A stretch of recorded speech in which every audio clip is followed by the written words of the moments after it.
Hmm. Yaudah, diskusi aja. Yang mau bertanya silakan. Yang mau bertanya silakan. Yang mau menjelaskan juga silakan. Aku pertanyaanku dari dulu cuman itu-itu aja, ya nggak bosan-bosannya. Pertama, apa alasan kalian menuhankan Yesus? Apa alasan Kristen dikatakan ajaran kasih? Apa alasan Bible dikatakan suci? Apa alasan apa lagi ya? Apa hukum-hukum dalam kitab kalian yang relevan dengan zaman sekarang? Udah itu aja kan dari dulu pertanyaanku. Silakan ngomong. Habis itu kutanggapi. Kalau nggak bertanya. Memang kitabmu relevan dengan sekarang. Oh, relevan lah. Coba satu ayat yang tidak relevan. Coba. Banyak. Diizinkan kalian berperang kalau kalian diperangi. Bahkan itu Pak Jokowi pada tahun 2018 kalau tidak salah, itu mewajibkan setiap rakyat Indonesia kalau diperangi untuk berperang. Relevan kan, sesuai. Perbudakan dihapuskan dengan tidak ada lagi perbudakan. Dalam Al-Quran diperintahkan untuk memerdekakan budak. Relevan dengan zaman sekarang. Nikahilah perempuan-perempuan yang kau sukai. Relevan dengan zaman sekarang. Nah, yang kutanya samamu, apabila kau diperintahkan ditampar pipi kirimu, kasih yang kanan, relevan nggak dengan zaman sekarang? Kalau kau artikan harfiah, artinya otakmu ya itu udah, apa artinya? Ya udah, kau jelaskan sama aku. Aku dungu ya, karena aku dungu nih. Ya, kau pintar kan? Berarti kau lebih pintar kan dari aku. Ya udah, kau kan pintar. Coba kau jelaskan. Apa maksud apabila ditampar? Jangan Pak Kripto. Saya mau hatuha dengan orang. Orang ini mengatakan saya dungu. Saya terima. Dikatai dungu sama orang dungu itu nggak masalah. Ya, saya terima kamu mengatai saya dungu. Karena ketika kamu mengatakan saya dungu, saya tidak berubah dungu. Sekarang tunjukkan kepintaranmu di hadapan saya. Apa maksud dari apabila ditampar pipi kirimu, kasih yang kanan? Silakan jelaskan. Saya kasih waktu 2 menit. Diam yang lain. Maknanya itu ketika orang menyakiti kita tidak boleh membalas dengan jangan gemetar, biasa aja. Aku nggak jahat kok. Bukan hak kita membalas, tapi hak Tuhan yang membalas. Contoh begini, kamu menyakiti saya tidak membalas sesuai apa yang kamu lakukan kepada saya. Tapi saya itu misalnya saya melapor ke polisi supaya kamu itu diberikan keadilan sesuai perbuatanmu, dihukum nanti polisi atau penegak hukum yang memberi kamu. Saya tidak adili kamu, begitu maksudnya. Jadi kalau di depanmu binimu ditampar, kau lapor polisi langsung. Iya, kalau di depanmu binimu ditampar, kau cuma lapor polisi aja, nggak kau biarkan aja dia ditampar gitu. Tapi kau telepon polisi langsung. Pak polisi itu ditampar. Ya kan aku kasih contoh kasusnya, kau kan jelasin. Tapi bodoh sekali. Iya, aku bodoh udah. Aku cerdas kalau hal yang iya, udah nggak usah kau percaya aku cerdas. Kau nggak percaya aku perempuan juga nggak apa-apa kok. Udah kau percaya aja aku ini laki-laki, udah nggak apa-apa. Ya, ketika binimu di sampingmu ditampar, kau langsung telepon polisi gitu. Apa? Kalau binimu ditampar depanmu langsung, kau cuma telepon polisi gitu, nggak bertindak apa-apa pada waktu itu. Binimu diperkodok depan orang, kau nggak boleh membalas, diam aja kau. Kau cuma telepon polisi langsung, telepon polisi aja. Aduh, telepon polisi lah. Biniku lagi diperkodok, aku telepon polisi aja lah. Nggak bisa aku melawannya, biarkan saja sudah, aku telepon polisi aja lah. Atau kau minta tolong sama orang lain gitu. Gitu kau. Ini Mbak. Oke, aja. Aku tuh nanya kasusnya loh. Binimu diperkodok depan rumah, masuk perampok. Kau ya bertanya kok diberi jawaban enggak deh. Ya udah, jawab. Ya jawab gimana. Nah, begini. Ajaran Yesus itu memang standarnya sangat tinggi. Aduh, udah selesai kau jelaskan tadi, aku udah terima penjelasanmu, Pak. Aku kasih contoh kasus. Kan masuk perampok ke rumahmu. Udah dijelaskan apa nih? Udah dijelaskan tadi. Kata dia, kalau ada orang jahat kepada kalian, lapor polisi, jangan kalian balas, bener kan? Dan C. Bukan begitu. Jadi begini ajaran kasih. Kau pula yang bilang bukan begitu sih, yang ngomong si dan C tadi kok. Kau dan C satu. Bagaimana ini, Mbak Rifa, begini aku aja. Lagi ngomong si dan C, kok Darius pula yang menjawab. Si dan C lah dulu menjawab nih. Dan C, coba. Apa maksud tampar pipi kiri kasih kanan? Kau dengarkan Darius. Coba dan C, apa maksudnya? Kiri kasih pipi kanan, perhornya. Halo, begini aja supaya lebih kondusif kita ini, kita tentukan waktu bagaimana. Udah kan kasih kau waktu 2 jam. Untuk kau 2 jam menjawab 2 jam. Jangan potong. 2 jam kau menjawab apa makna dari ajaran kasih. Ya udah diam. 2 jam kau ngomong, aku diam ya. 2 jam. Ketika saya bicara, apa yang saya maksudkan, kamu tidak paham jadinya. Maksud saya itu kasih waktu 2 menit kah atau 3 menit. 2 jam kau ngomong sekarang. Tidak boleh ada yang potong. Bagaimana? Yang ngomong 2 jam, aku dengarkan kau apa yang dimaksud dengan ajaran tampar pipi kiri kasih kanan. Aku diam loh. Sepakat dulu. 2 menit tidak ada yang potong, bagaimana? 2 jam kau kau ngomong, ku bilang kau ini bandel bukan 2 jam. berbada. Ini aja belum 2 sampai jam, 1 udah aku diam ya, aku diam. 1, 2, 3, I'm silent right now. Setuju nggak? Setuju nggak kau diam saya bicara selama 2 menit? Begini saya jawab ya. Ajaran Yesus itu sangat tinggi. Ajaran standar moral yang Yesus ajarkan sangat tinggi. Kenapa?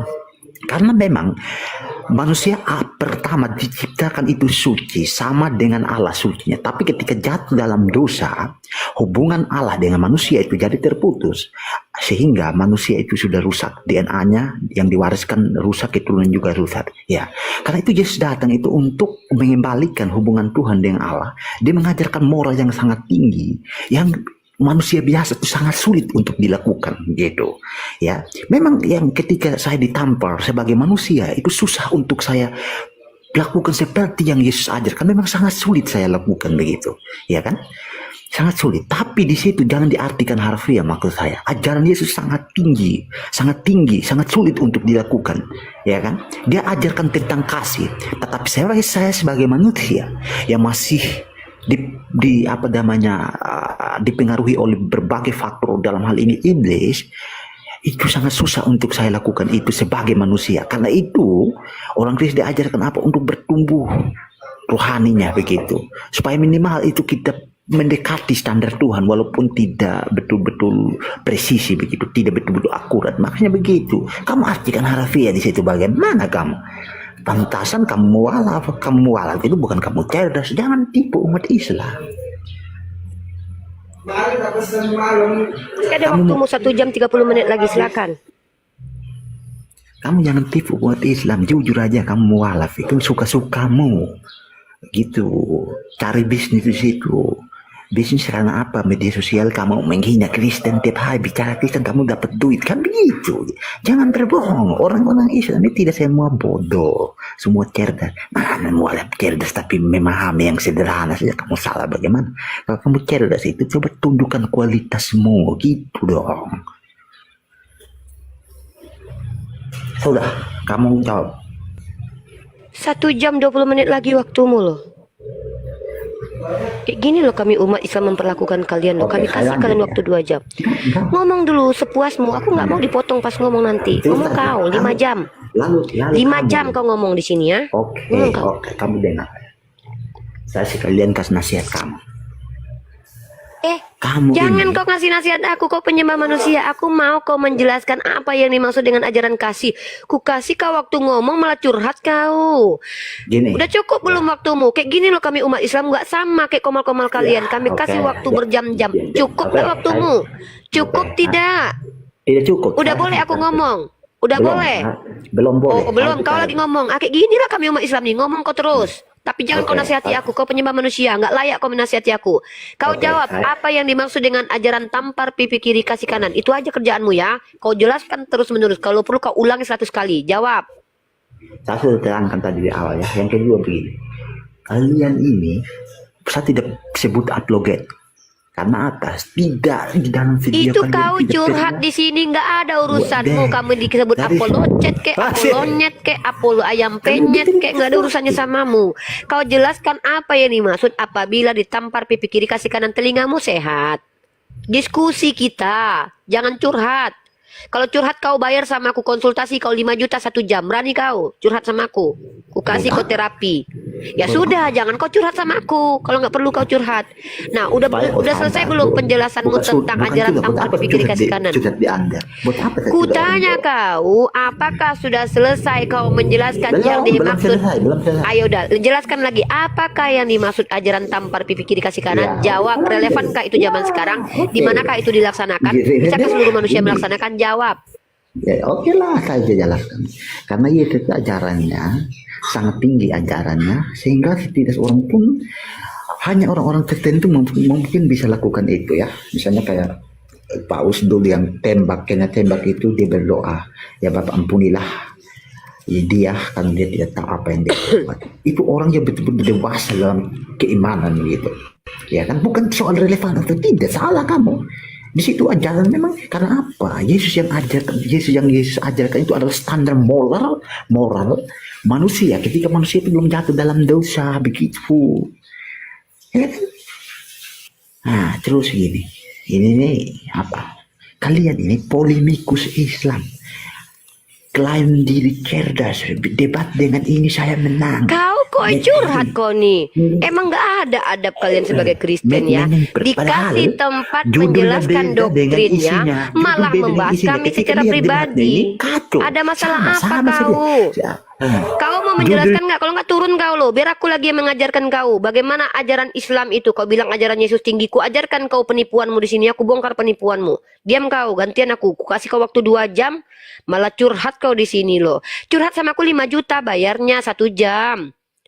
Mau kau di Zoom 5 juta 1 jam kalau kau mau curhat tentang kami para apologet. Jangan curhat sama aku, diskusi. Udah selesai belum penjelasannya? Tidak usah tahu kebodohanmu. Kau nggak bukan siapa-siapa. Siapa kau? Aku tanya. Apa ya udah. Judul video, Kau tapi ketika nonton, kredibilitasmu apa? ketika nonton itu isinya tidak sesuai dengan judul. Banyak cerita kau. Kupikir kau kayaknya ada sakit-sakit jiwanya. Kau diam kau dulu ya. Nih, ku jelaskan kau. Kau penipu. Ku bongkar penipuanmu, mengatakan ajaran Tuhanmu itu. Kau yang menipu. Kau yang nipu. Tunjukkan kau penipu. Ajaran moralitas Kau tinggi ya. menipu, Ajaran agama. Diam dulu. Kau dari tadi ngomong kau biarkan, emang nggak ada. Emang kurang Berani ajar orang tidak Kristen di kau Gomal kita ya. Berani Kita kau tidak suruh sumpah. mereka ngomong Sumpah 2 dengan jam. Al-Quran. Tidak Sumpah dipakai. dengan Al-Quran, berani. Udah turunlah kau lah. Aku udah kasih kau kesempatan ngomong 2 jam loh. Berani nggak Ani? Diam kau. Inilah kami umat Islam. Kami kasih kau ngomong 2 jam malah menyerang pribadi kerjaan kau. Inilah kami. Kami umat kasih. Ya, umat kasih ini artinya apa? Kami beri keadilan kepada kalian. Kata kalian, saya salah memahami ajaran tampar pipi kiri kasih kanan. Untuk membuktikan saya salah, aku kasih kau ngomong 2 jam. Yang kau lakukan apa? Malah menyerang kami. Belum kami tampar, kau udah nampar-nampar duluan. Kau kusuruh menjelaskan ajaran tampar pipi kiri kasih kanan. Malah apologet yang kau bahas. Kau bilang aku botol. Kau mengatakan ajaran Tuhanmu itu ajaran tinggi moralnya. Sementara kau aja mengatakan aku botol. Dalam kitabmu barang siapa yang mengatakan orang lain jahil masuk neraka. Kau sendiri menunjukkan kalau kau penipu. Kau tidak sesuai dengan ajaranmu. Aku menunjukkan keadilanku sebagai seorang muslimah. Ku beri kau kesempatan 2 jam menjelaskan ajaranmu. Paham kau? Ini kami ini umat Islam nih. Ya, kayak gitu kalian. Kalian kalau dibaik-baiki, kalian pijak kepala kami. Itu aku cuma menunjukkan kepada seluruh rakyat Indonesia. Kalian kalau kami kasih kebaikan, kalian pijak-pijak kepala kami. Ku kasih waktu 2 jam malah menghujat kau di sini. Kau serang secara pribadi. 2 jam lo ku kasih kau ngomong lo. Aku betul-betul kasih kau 2 jam lo rencana aku lo. Karena aku sambil baca buku di sini. Tapi apa yang kau lakukan? Kau menipu kami, menyerang secara pribadi, dan kau curhat, ya. Kenapa diturunkan? Karena kalian tidak layak mendapatkan kebaikan dari kami. Kalian tidak patut, ya. Nih, kutunjukkan penipuan kau, ya. Pertama, kau bilang ajaran Tuhanmu moralnya tinggi. Nah, kau jelaskan ayat ini. Memang di ajaran kalian diajarkan untuk tampar pipi kiri kasih kanan, kasihi musuh, betul. Kepada musuh kalian harus berbuat baik, tapi perhatikan ini perintah Yesus. Jikalau seorang datang kepadaku dan dia tidak membenci bapaknya, ya, ibunya, istrinya, anak-anaknya, saudaranya laki-laki, atau saudaranya perempuan, bahkan nyawanya sendiri, ia tidak dapat menjadi muridku. Untuk menjadi pengikut Yesus, kalian harus membenci. Lalu kalian bilang kalian ajaran kasih, nggak usah berdusta depanku. Belum lagi, kalian bilang apa? Paus itu minta maaf loh tadi karena sangat dewasa sekali. Jangan kalian ajarkan kami umat Islam cara memaafkan ya. Nih, kutunjukkan sama kalian. Ini fakta-fakta Vatikan yang dipimpin oleh siapa? Paus.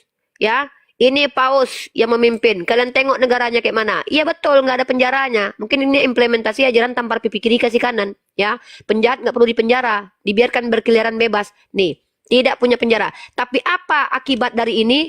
Penjahatnya dibebaskan, korbannya malah banyak yang berjatuhan. Kenapa? Karena di sini negara ini kriminalitasnya sangat tinggi.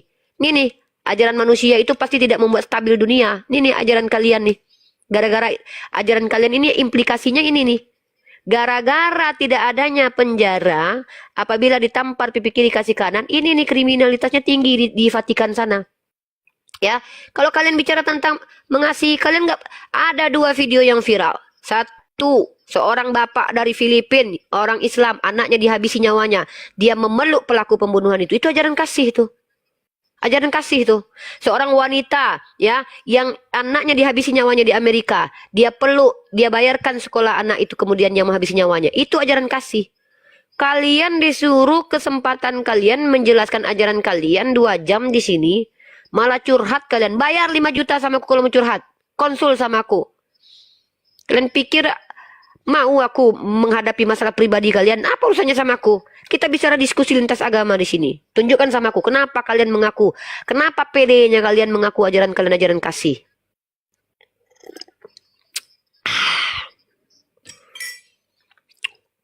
Nah aja kalian dikasih waktu menjelaskan 2 jam malah curhat kok sama aku.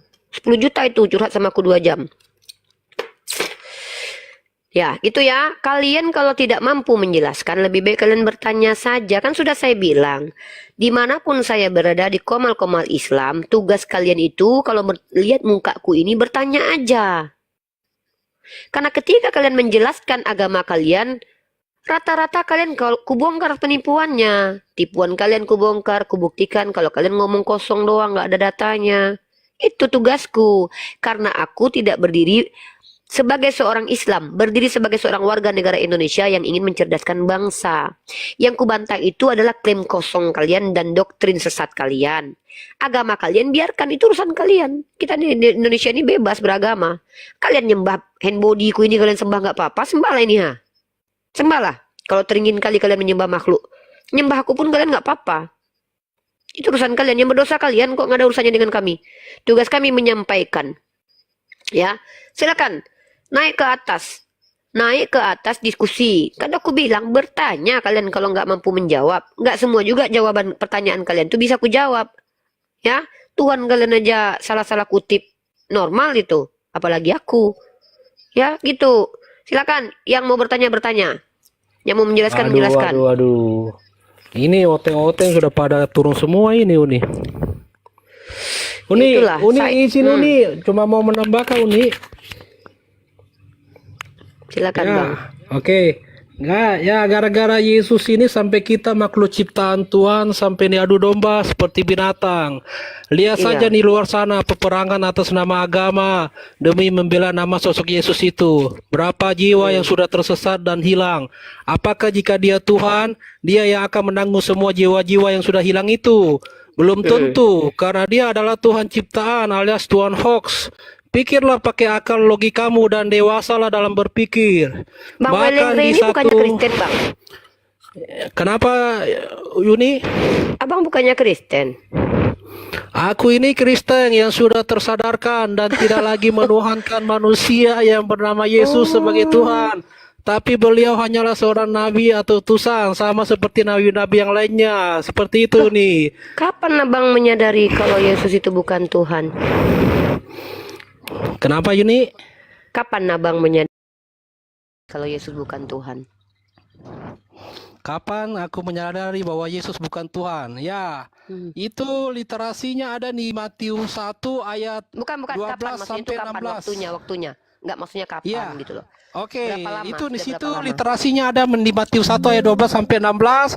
Di situ disebutkan biografi Yesus Kristus itu sendiri yang lahir di Bethlehem 30 September dan menikah dengan Maria Magdalena. Hasil pernikahannya dengan wanita yang bernama Maria Magdalena menghasilkan 3 orang anak itu. Seperti Bentar. Bang Welengre, bentar. Suaraku nggak ada ya. Halo?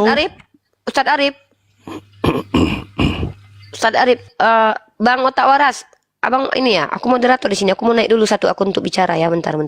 Ya. Bentar Bang, aku mau naik dulu pakai satu akun untuk bicara biar ini nggak di ban ya. Ya, ada apa? Aku naik satu akun lagi ya Bang ya untuk khusus bicara ya Bang ya. Oke. Welengre, Anda pastikan bahwa Anda itu Kristen, Welengre ya. Jangan ini ya. Ya. Ya. Apa kabar Pastikan ada Kristen ya, brother. Otak Waras? Apa kabar? Iya. Masih sehat Oke, nih kau aku kan tadi sudah mengatakan bahwa aku ini Kristen yang sudah tersadarkan dan tidak lagi menuhankan manusia yang bernama Yesus. Seperti itu, host.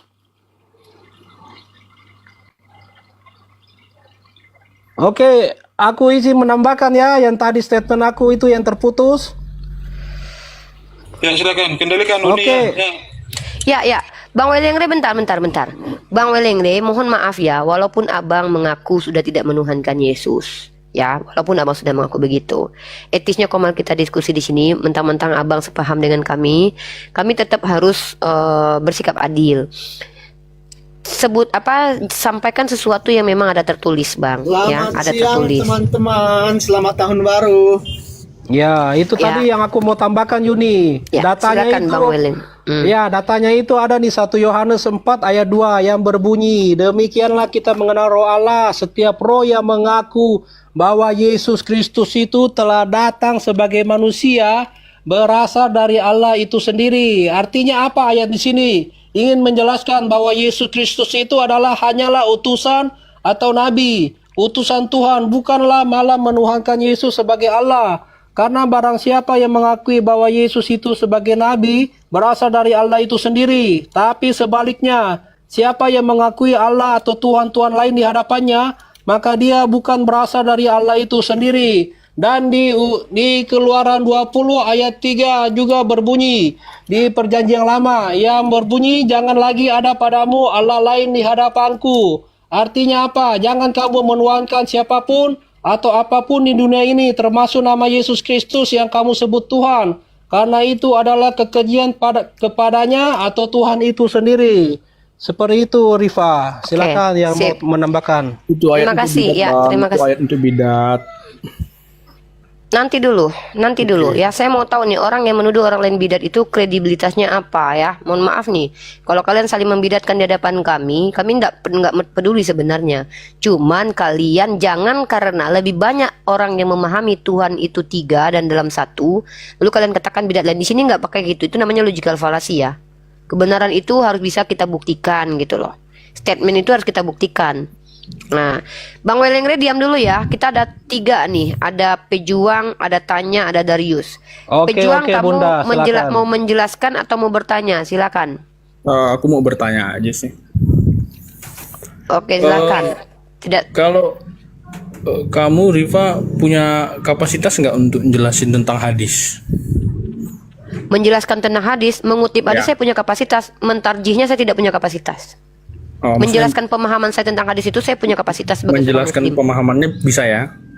Oh, boleh. Oke. Boleh, baik, dan saya itu pun tanya tidak ya. boleh sembarangan. Oke. Baik. Saya boleh bertanya ya terkait dengan Bukhari Kedengeran suara kamu. hadis Suaramu nggak Bukhari. kedengeran. Hadis Bukhari 5254 ini kedengaran ya? Ya, apa yang ingin kamu ketahui tentang hadis itu? Mungkin boleh Bacakan dulu. Bacakan aja. atau boleh ditampilin Oh, kali ini. ya? Enggak, bacakan dulu. Soalnya saya satu Bacakan device aja. ya. Saya satu device nih, susah. Enggak, masa kamu nggak tahu konten yang ingin kamu pertanyakan di hadis itu? Contoh nih, kalau aku mau bertanya Lukas 14:25, di situ Yesus mengatakan barang siapa yang tidak membenci. Nah, pertanyaannya adalah apakah Yesus mengajarkan membenci? Itu contoh tuh. Artinya kita udah baca dulu apa yang kau permasalahkan. Masa kau nggak baca? Aku sudah baca. Ya terus apa? Kontennya apa? Memuat isi apa? Baca aja. Oke, Biar aku baik. cari nih. Baik. Masa gini loh, ini lucunya kalian tuh gini loh ya. Enggak, cari aja Kami dulu. memang berniat. Sebentar dulu. Ah, ini namanya Oke. kau mengatur aku. Gini ya, kalian itu kan di sini kami kasih kebebasan untuk bertanya. Kalian itu bertanya, mungkin kalian udah pernah belajar, maka nggak mungkin kalian nggak tahu dengan apa yang kalian pertanyakan. Tapi kalau kalian bertanya pertanyaannya titipan, ini memberatkan kami untuk kami lagi membuktikan apa yang kau tanyakan itu benar atau tidak. Kami lagi kasih data. Ini namanya kau nggak mau belajar, tapi kau memerintahku untuk memuaskan apa yang ingin kau dapatkan. Nggak bisa, aku bukan budak. Coba, makanya aku tanya kontennya apa untuk bisa kupastikan Bukan. sejauh mana kau sudah mengkaji hadis Gini, itu. gini, maksud Nah, saya di mana itu gini. tersesatnya berpikirmu, di mana Iya. keraguanmu, di mana kesalahan berpikirnya Oke. gitu loh. Baru aku Maksud bantu. gini loh, maksud saya gini, supaya kamu juga saya pastikan kamu tahu apa yang saya mau bicarakan gitu loh. Enggak bisa semua makanya yang saya kalian bilang bicarakan dulu aku Bukhari tahu. 5254. Oke, saya bacakan. Apa ayatnya, apa hadisnya? Bacakan Oke. aja lah. Jadi dalam hadis itu diriwayatkan bahwa nabimu itu mencungkil ya Ya. Mencungkil tangan, mencungkil mata dan memotong tangan Hah, terus? dari gembala. Gembala. Coba, hadis berapa? Hadis berapa? Ini aku tahu Makanya kan, hadisnya. mesti ditunjukin nomor berapa? gitu. Nomor berapa tadi? Nomor berapa? 5254. Inilah kenapa 5254. 5254. Inilah Ya, kadang-kadang Bukhari. kalian itu. Kalian bawa syubhat. Gini loh, kalian kalau bawa syubhat sama kami, pastikan kalian bawa datanya. Kalau perlu kalian tampilkan sama Makanya kami. aku Di mana bilang kesalahan tadi saya kalian tampilin berpikir? kan, makanya aku bilang. Ya mana buka. Nah, Buka, iya, Ken. makanya saya tampilin aja ya. Kan gitu Ya saya udah bilang tampilin tadi. aja. Saya satu device gitu loh. Besarkan dia, Bang. Oke, bentar ya. Saya kan minta penjelasan ya. Oh, ini ya lanjut.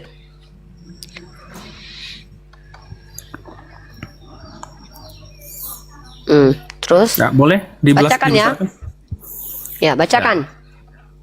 Nih, aku udah tahu di mana kesesatanmu. Karena kau nggak baca Oke. betul-betul. Nah, baca itu baik-baik. Baca dia tak punya. Iya, aku udah tahu. Mereka lalu pergi Iya, menemui sang bukan pengembala kita Ustadz dan- Arif. Dia tadi sudah membuat sebuah kesalahan. Dia memin- bilang Rasulullah memin- membunuh pengembala. dan meminum air susu dan kencing unta tersebut sehingga badan-badan mereka kembali sehat. Nih Tolong. kencing unta ya. Aman Ustadz. Shh. Ya, Ya. setelah badan mereka sehat, mereka justru membunuh penggembala dan merampok unta-untanya. Setelah kabar itu sampai ke Nabi, beliau pun memerintahkan untuk mengejar mereka. Kemudian dibawa kepada Nabi. Lantas Nabi memotong tangan dan kaki mereka serta Ya, dan mencongkel Bentar, mata mereka. mencongkel mata mereka. Betul. Boleh dijelaskan ya, Betul. silakan. Tanpa kujelaskan, semua umat Islam tahu kalau itu adalah hukuman bagi orang-orang yang telah berkhianat. Diberi obat sama pengembala, dia sembuh, dibantu, kemudian dia malah merampok pengembala itu dan menghabisi nyawa pengembala itu. Maka itu kisos, hukuman bagi para pengkhianat yang telah dibantu. Nah, apa masalah di situ? Menurutmu apa masalah di situ? Menurut kau kejam nggak ajaran ini? Tanya dulu kau. Kejam. Menurut saya kejam. Oh, siap. Nah, kau Kristen kan? Diam Ya. kau dulu. Aku sudah menjawab bahwa ini hadis benar dan aku tidak membantah Berarti ini. Memang kau sabar diam dulu. Sebelum kamu menjawab, maksudku ini Saya hadisnya berarti tunggu benar dulu. ya. Aku Di sini ya, benar. ada. Betul. Di sini betul benar. itu. Aku akui Berarti betul. nabimu itu memotong tangan dan juga Aduh, ini mencongkel orang- mata.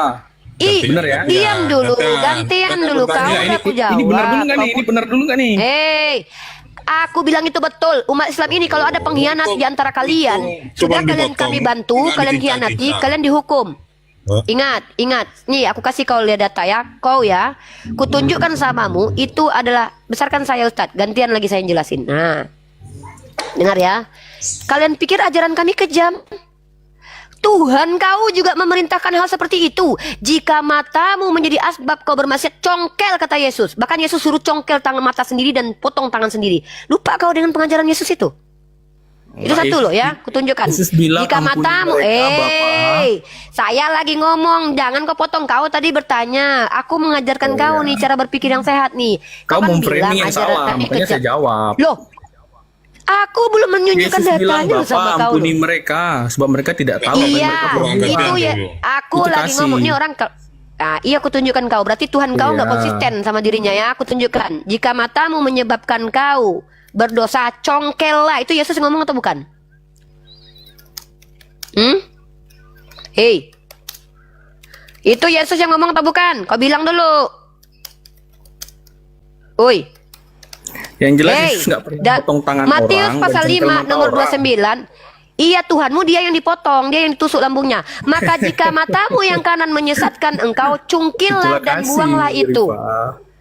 Aku tanya ini, maka Tuhan kau nggak konsisten. Nih, Yesus mengajarkan ini loh. Jika mata kau pejuang menyesatkan engkau, cungkillah dan buanglah itu. Karena lebih baik bagimu jika satu dari anggota tubuhmu binasa daripada tubuhmu dengan utuh dicampakkan ke dalam neraka. Pertanyaanku, yang bicara mengajarkan untuk congkel mata kalau sesat mata itu, siapa yang ngajarin ini? Sebut namanya.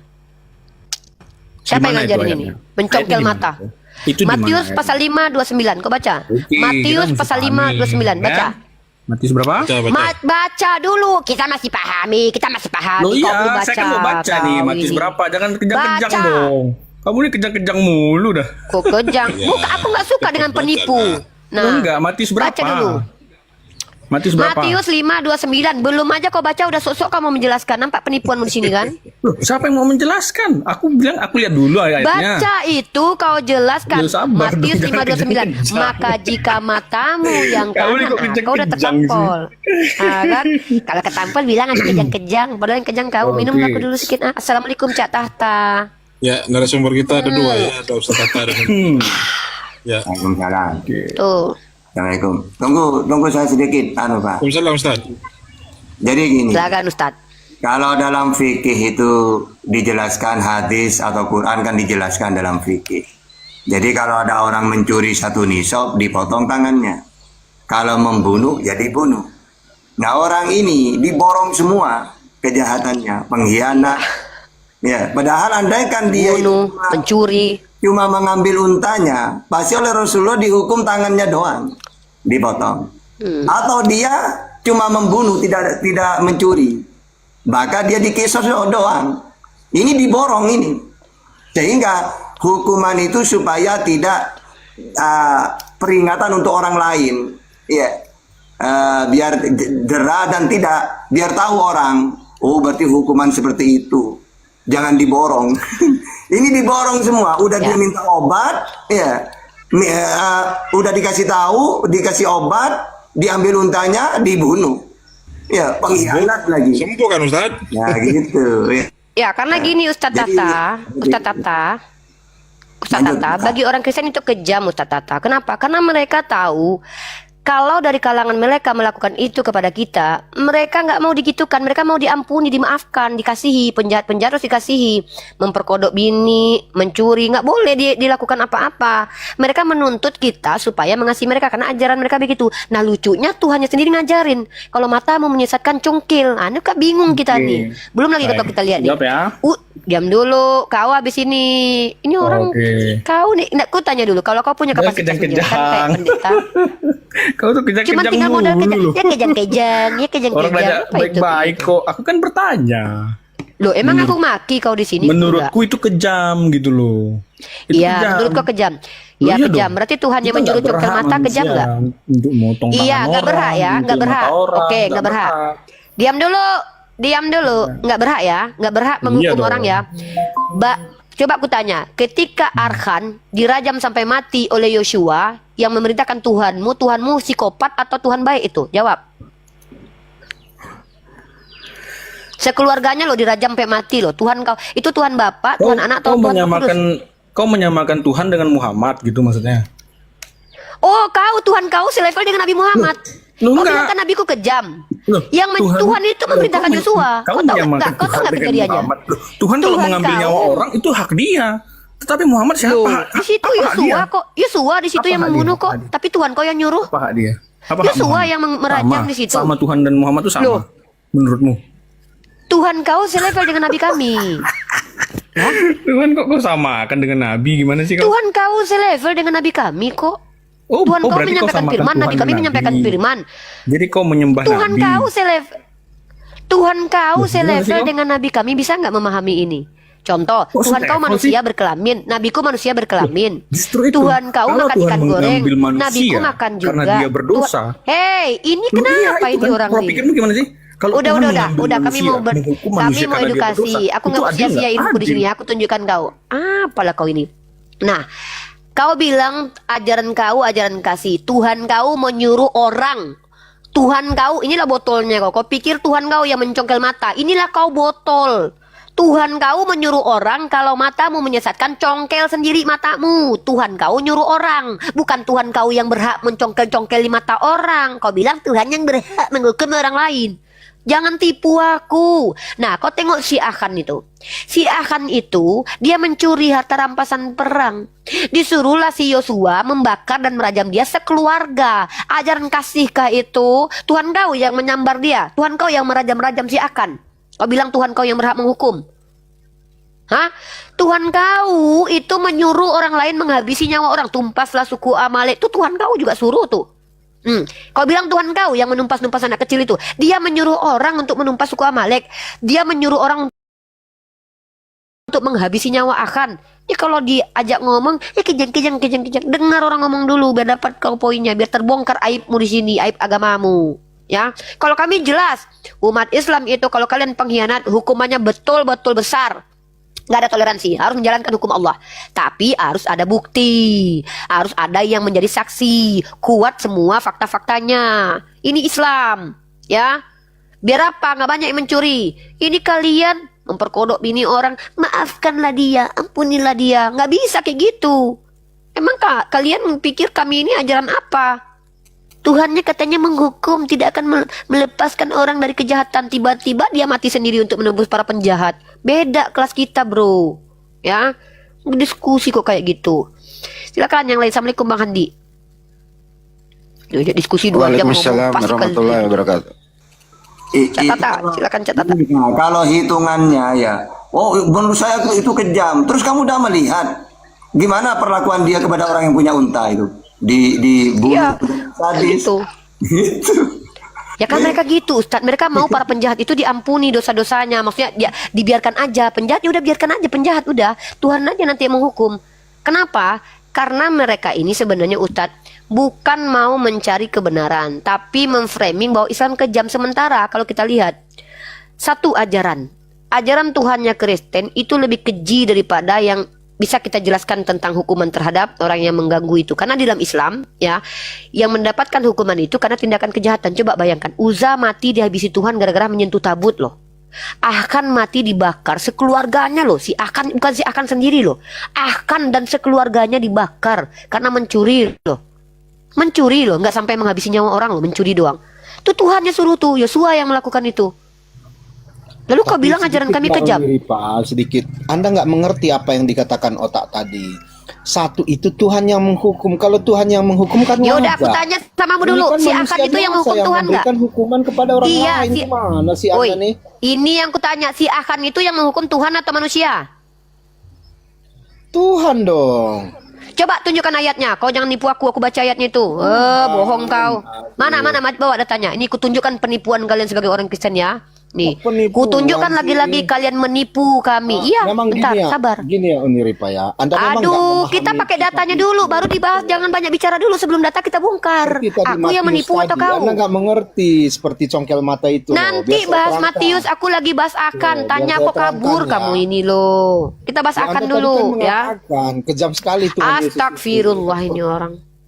Aku lagi bahas si Akan. Kau bilang si Akan itu Tuhan yang merajamnya. Kau tunjukkan datanya sama aku. Kau nih aneh kalian ini loh. Nih, tengok ya.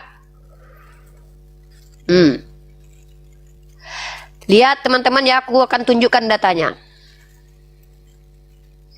Nah, Yosua pasal 7 nomor 24 teman-teman ya, kita buka bersama Yosua pasal 7 nomor 24. Nah, jangan kau tipu-tipu kami lah. Yosua pasal 7 nomor 24. Tuhan yang menghukum sendiri, Tuhan yang banyak kali cek bacot kalian. Jangan tipu-tipu kami lah di sini. Aku baca kitab kalian kok. Yang menghukum itu Yosua dan Bani Israel. Tuhan sendiri lah yang berhak menghukum, Tuhan kau yang merajam itu rupanya. Berarti betul-betul kau akui lah ya, yang menghabisi nyawa Onan itu betul-betul Tuhan kau ya. Gimana cara dia menghabisinya? Dicincangnya atau ditembaknya atau diapainnya? Ditempat petir gitu si Onan yang tidak mau mengeluarkan spermanya. Ngeri kali Tuhan kalian ini. Ternyata betul Tuhan kalian nggak kasih ya. Dia yang membunuh sendiri Akan. Takut aku. Ya, Yosua pasal 7 nomor 24. Kau jangan tipu-tipu aku tanya. Aku baca kitabmu loh. Nih. Nah, ini perhatikan kawan-kawan ya. Kalian jangan kalian tipu-tipui, nggak bisa, nggak mempan sama aku tipuan kalian itu. Perhatikan teman-teman. Nah ya. Maka mereka mengambil semuanya itu dari dalam kemah, lalu membawanya kepada Yosua dan kepada semua orang Israel dan mencurahkannya di hadapan Tuhan. Kemudian Yosua beserta seluruh Israel mengambil Akan bin Zerah dan perak, jubah dan emas sebatang itu. Anak-anaknya, perhatikan ya, Tuhan kalian bilang yang kasih itu. Si Akan itu cuma mencuri loh, nggak sampai membunuh loh. Tadi tuh yang dihukum Nabi Muhammad itu ya, itu adalah seorang pembunuh dan pencuri pengkhianat loh. Kejahatan yang diborong semua kata Cak Tata tadi ya. Ini kau perhatikan ini. Dia hanya mencuri loh. Lalu pencuriannya apa hukuman dari Tuhan kalian? Kemudian Yosua beserta seluruh Israel mengambil Akan bin Zerah dan perak, jubah, emas, dan anak-anak laki-laki dan perempuan lembunya, keledainya, entah salah apa pula lembunya ini, keledainya pun ikut-ikutan, nggak berperiki binatangan pun Tuhan kalian itu, dan kambing dombanya, kemahnya, serta segala kepunyaannya, lalu semuanya itu dibawa di lembah Akhor. Berkatalah Yosua, seperti engkau mencelakakan kami, maka Tuhan pun mencelakakan engkau pada hari ini. Lalu seluruh Israel, di sini dikatakan Tuhan yang mencelakakan ya, kau pikir Tuhan yang melempar? Hah? Di sini dikatakan Tuhan yang mencelakakan. Tapi apa yang dilakukan? Apakah Tuhan yang melempar? Kau baca ini baik-baik. Lalu seluruh Israel melontari dia dengan batu semuanya. Itu dibakar dengan api dan dilempari dengan batu. Ini nih kelakuan Tuhan kalian nih. Ada dibantu si Akan di sini sama Tuhan kalian? Enggak. Dibiarkan. Yosua ini orang pilihan Tuhan loh. Lalu kalian bertanya sama kami, ajaran kasih atau enggak? Karena kami menghukum para pengkhianat, penjahat, dan yang menghabisi nyawa orang. Sementara si Akan itu cuma mencuri loh. Tapi apa yang terjadi? Anaknya, istrinya, lembunya dihabisi loh, nyawanya loh. Lalu kalian bilang ajaran kalian kasih mah. Otak kalian waras tak? Waras dong. Orang itu kan Tuhan. Itu siapa itu? Itu kan Tuhan yang menyuruh. Mana Tuhan di situ yang melempar Tuhan? Jadi Tuhan ikut melempar gini. Tuhan ikut membakar ini gitu. Uniripa ini pemikirannya gimana kah?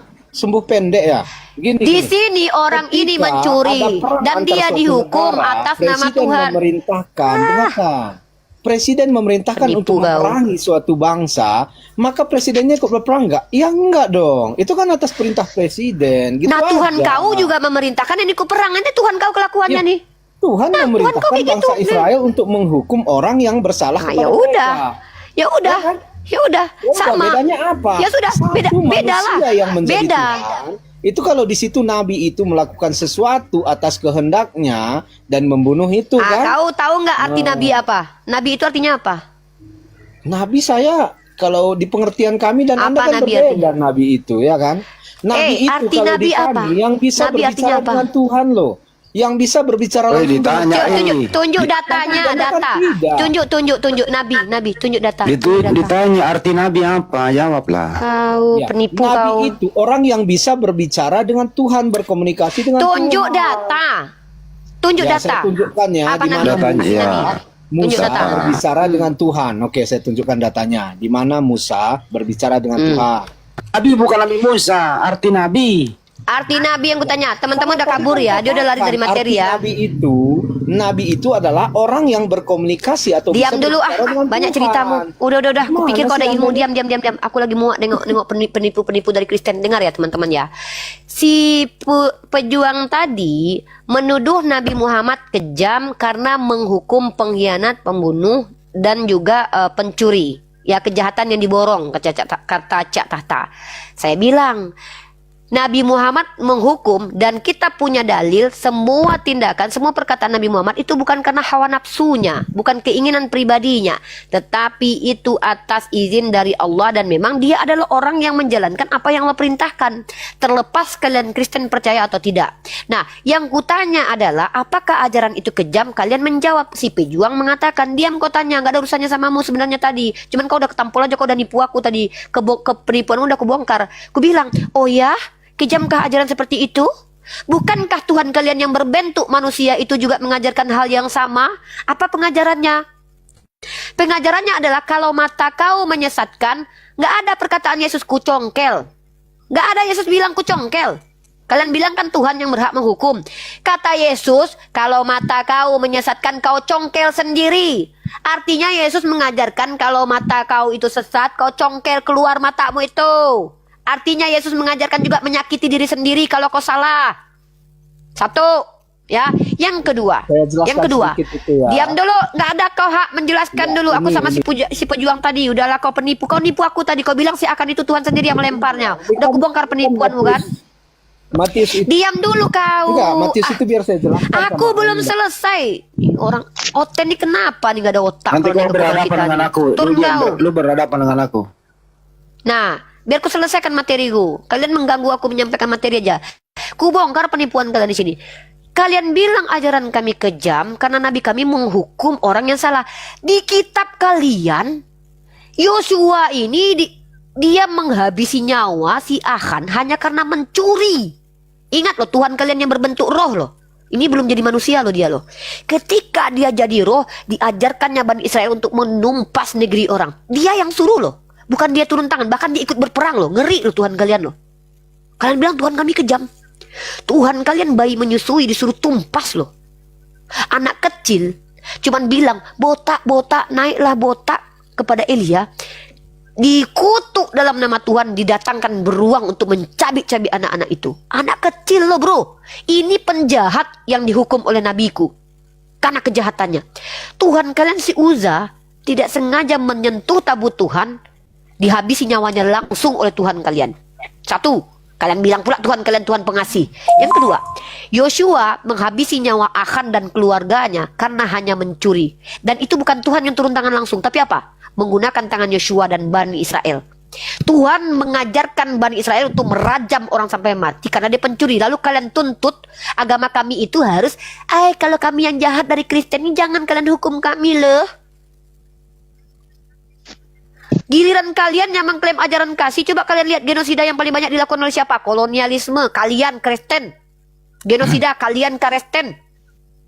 Jangan banyak bicara kalian depan kami. Jangan, aku nggak mempan kalian tipu, kan aku punya datanya. Kalian bilang ajaran kami kejam, lanjut yang lain. Bicara pakai data depanku. Saya mendengar dari bawah tadi, yang sebenarnya Tuhannya itu sangat lemah.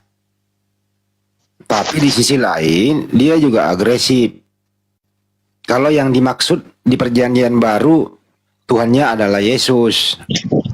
Tapi kalau dia mau cuci tangan, kalau di perjanjian lama ya, kitab Yahudi, kadang ada orang mengatakan itu Tuhan saya juga. Nah, tapi kalau mau cuci tangan, berarti Tuhan atau sang pencipta di perjanjian lama itu bukan Tuhannya. Itu. Jadi Kristen ini sebenarnya dilema. Hal-hal yang terjadi di perjanjian lama itu dia nggak mengaku itu Tuhannya. Tapi di sisi lain dia mengatakan itu Tuhannya. Dia nggak bisa mengelak di situ. Sebenarnya yang menyamakan Tuhan dengan Nabi itu adalah dia sendiri. Bukankah di dalam Bible seperti Matius 21 nomor 11 Tuhannya adalah Nabi. Di Matius 12 15 sampai 21 Tuhannya adalah hamba. Justru Tuhannya itu yang paling dihinakan oleh orang-orang yang mempercayainya, dibawa diseret ke tiang salib untuk dieksekusi, terkutuk. Tuhan macam apa yang seperti ini kan itu. Jadi kalau mau bongkar-bongkaran habis sudah. Umat Islam kalau diskusi itu tidak pernah lari dari data dan kenyataan. Justru mereka yang dia lawan adalah Bible-nya itu sendiri. Jadi hari ini ya kita bongkar habis saja udah. Biar orang yang punya akal yang meninggalkan yang dia baca itu. Sekali lagi, kesimpulan. Siapapun yang membaca Bible dengan seksama, tanpa doktrin, tapi dia berakal, dia akan meninggalkan yang dia baca itu. Karena tidak ada sesuatu nilai positif yang ada di sana. Kecuali apa? Harapan semu, janji-janji manis oleh penulis. Itu dari saya, makasih. Makasih Bang Andi. Catata, silakan catata, tambahkan. Belum ke Ustadz Tata, ini banyak kali permintaan naik. Teman-teman muslim di cancel dulu ya, yang Kristen ya. Masalah saya ini marah. Lanjut. Nah, aku lanjut ya. Sebelum kalau ada orang Kristen yang mau menjelaskan, membantah kalau ajaran kalian itu ajaran kasih dan kalian menunjukkan bukti dan data fakta ajaran kalian ajaran kasih, nggak apa-apa. Aku mengkomparasi ini. Sudah masuk ke substansi diskusi ini. Aku membantah bahwa Kristen itu berhak dikatakan ajaran kasih secara ajaran ya. Kalau memang diakui Kristen ajaran kasih, oke lah, aku akui ajaran kasih. Tapi mengasihi penjahat, karena ya perintah mengasihi itu datang kepada musuh, ya, koruptor, ya, para pengkhianat. Karena tadi si pejuang tadi keberatan, pembunuh yang mengkhianati seseorang yang telah membantu dan pencuri itu nggak boleh disakiti, kejam bagi dia. Jadi si pejuang ini adalah orang-orang yang nanti kalau penjual narkoboy ditembak mati oleh negara kita, bagi dia negara kita kejam itu. Ya, dia mau yang menghabisi nyawa orang, berkhianat, mencuri, itu dibiarkan bebas saja sudah berkeliaran. Doakan aja, itu menurut dia. Nah, ini yang kita nggak bisa terima nih. Ya, itu terjadi di Vatikan tuh. Nih, contoh aku kasih data ya. Apa yang terjadi di Vatikan? Kami nggak bisa kayak Vatikan itu. Maaflah, ya bahaya kalau kami kerjakan kayak Vatikan itu. Kacau balau. Indonesia yang ada penjara aja masih banyak kriminal kok. Apalagi mengikuti ajaran kasih kayak kalian itu. Cukup di Vatikan aja kayak gitu ya. Nah, di Vatikan terjadi begitu ya. Ini saya bicara pakai data ajaran dan pakai faktual. Nah, realitas konkretnya kita bicara. Tengok di Vatikan ya. Ini Vatikan ini kan negara Kristen nih. Nah, ini kan kata kalian kan Kristen itu kan ajaran kasih. Coba kalian tengok nih. 10 fakta Vatikan, negara terkecil di dunia yang dipimpin oleh Paus nih. Ini Paus yang mimpin nih. Nah, tengok kayak mana kejadian yang ada di situ. Apa faktanya? Yang pertama, negara terkecil di dunia. Yang kedua ini, ini implementasi ajaran kasih nih. Ya, yang ketiga, mana nih? Yang ketiga, yang kedua. Yang kedua nih implementasi ajaran kasih. Apa itu? Tidak punya penjara. Mana ini pula tutup sama iklan, minta dulu ya. Ini ajaran kasih nih, tidak punya penjara. Ini yang dimau sama pejuang tadi. Dia nggak boleh, dia nggak terima kalau penjahat dihukum. Dia mau penjahat itu dibebaskan karena mungkin dia adalah penjahatnya sendiri. Ya, saya khawatir si pejuang itu penjahat, nggak mau dihukum. Jadi dia mau mensonding kepada kita supaya penjahat jangan dihukum, jangan dihukum. Nah ini tidak punya penjara. Tapi gara-gara ini apa yang terjadi? Ya, tengok di poin ketiga. Gara-gara nggak ada penjara, kriminalitasnya tinggi. Make sense nggak ini? Nggak make sense ajaran begini dalam Islam ya. Kenapa? Karena kalau kita tidak menghukum para penjahat, sedangkan dihukum aja koruptor masih banyak kok. Koruptor yang udah di penjara aja masih banyak koruptor kok. Ya, apalagi nggak dihukum. Ini Islam adil, adil Islam itu. Nah satu, lanjut lagi ya. Apakah betul ajaran Kristen ajaran kasih? Aku bingung. Ketika kalian bilang Tuhan kalian yang wajib menghukum, Tuhan kalian saja suruh orang untuk congkel mata. Nih, maka jika matamu yang kanan menyesatkan, engkau cungkil. Tuhan yang bilang, kalau matamu menyesatkan, aku yang punya berhak mencungkilnya, biar ku cungkilin, kayak gitu. Jangan kalian rubah firman Tuhan kalian. Lanjut lagi peristiwa yang dialami akan. Itu peringatan. Ya, nanti kau jelas. Ya peringatan itu harus dikerjakan. Kalau nggak basa-basi Tuhan kalian. Bukan kalau gitu. peringatan, bukan perintah. Perintah Iya, itu. betul. Diam Itu dulu, supaya orang jangan bilang takut. Tuhan kalian basa-basi. Bentar dulu satu lagi nih. Orang Bahkan tua yang lebih melarang kejam Kak. anaknya kalau Aduh, selesaikan aku dulu baru kau. Mau jelaskan nanti. Yang paling kejam adalah ini kalau kita dianggap mereka sesat nih ya. Kalau Tuhan mereka mengatakan kita sesat, apa yang dilakukan? Tetapi barang siapa menyesatkan salah satu dari anak-anak kecil ini yang percaya kepadaku, lebih baik baginya jika sebuah batu kilangan diikatkan pada lehernya lalu ditenggelamkan di laut. Kasih ini ajaran kalian. Katanya kalian toleransi. Kami kalau kalian anggap sesat, kalian boleh membunuh kami dengan cara ditenggelamkan di laut. Kejam ini loh. Kejam ini. Kalian bilang ajaran kalian ajaran kasih. Belum lagi ajaran Yesus. Nih, yang paling parah nih. Tetapi aku berkata kepadamu, setiap orang yang marah terhadap saudara, hukum. Marah aja dihukum kok. Kalian bilang pula kasih. Ini kenapa dihukum? Ini saudara. Coba musuh kasih. Ini aku bilang. Nih, siapa yang berkata pada saudaranya kafir, dibawa ke mahkamah agama, yang berkata jahil masuk neraka. Ini nggak ada kaleng-kaleng nih, nggak dicongkel lagi, masuk neraka berkata jahil aja. Lalu kalian bilang kalian ajaran kasih. Hey, Satu lagi ini normal Lukas kalian 14 Lukas 14:26 nih. Ya. Satu lagi tolong. Iya, Lukas 14. Barang siapa yang membenci keluarganya itu kan Bang Andi. Ya, ya. Itu tadi udah kubawa tadi tuh, kututup tadi tuh Lukas 14:26. Kalian di depan kami kalian bilang kalian ajaran kasih. Kami baca kitab kalian loh. Itu yang dilakukan sama orang Katolik ketika melakukan inkuisisi, tahu kalian? Dan yang dilakukan oleh orang Katolik itu bukan personal loh, komunal. Bertahun-tahun, berapa ratus tahun inkuisisi terjadi. Hukuman terkeji dilakukan oleh orang Katolik untuk menghabisi orang yang dianggap bidat. Gara-gara ayat ini loh. Disuruh tenggelamkan malah dipotong kecil-kecil badan orang. Jikalau seorang datang kepadaku dan dia tidak membenci bapaknya, ibunya, istrinya, anak-anaknya, saudaranya laki-laki atau perempuan, bahkan nyawa sendiri, ia tidak dapat menjadi muridku. Membenci keluarga. Nih, kalian mau lihat bagaimana inkuisisi terjadi. Ini, inkuisisi itu bukan komunal. Ingat ya. Ini, bukan komunal, bukan personal. Komunal, gereja yang melakukan. Apa dasarnya? Tentu kitab suci kalian. Kecuali pastor-pastor kalian dulu baca Al-Quran. Jangan kalian itu tipu-tipu kami. Lanjut kalian menjelaskan. Tunjukkan ajaran kalian ajaran kasih. Apa hak kalian mengatakan ajaran kalian kasih? Ayat sama realitas.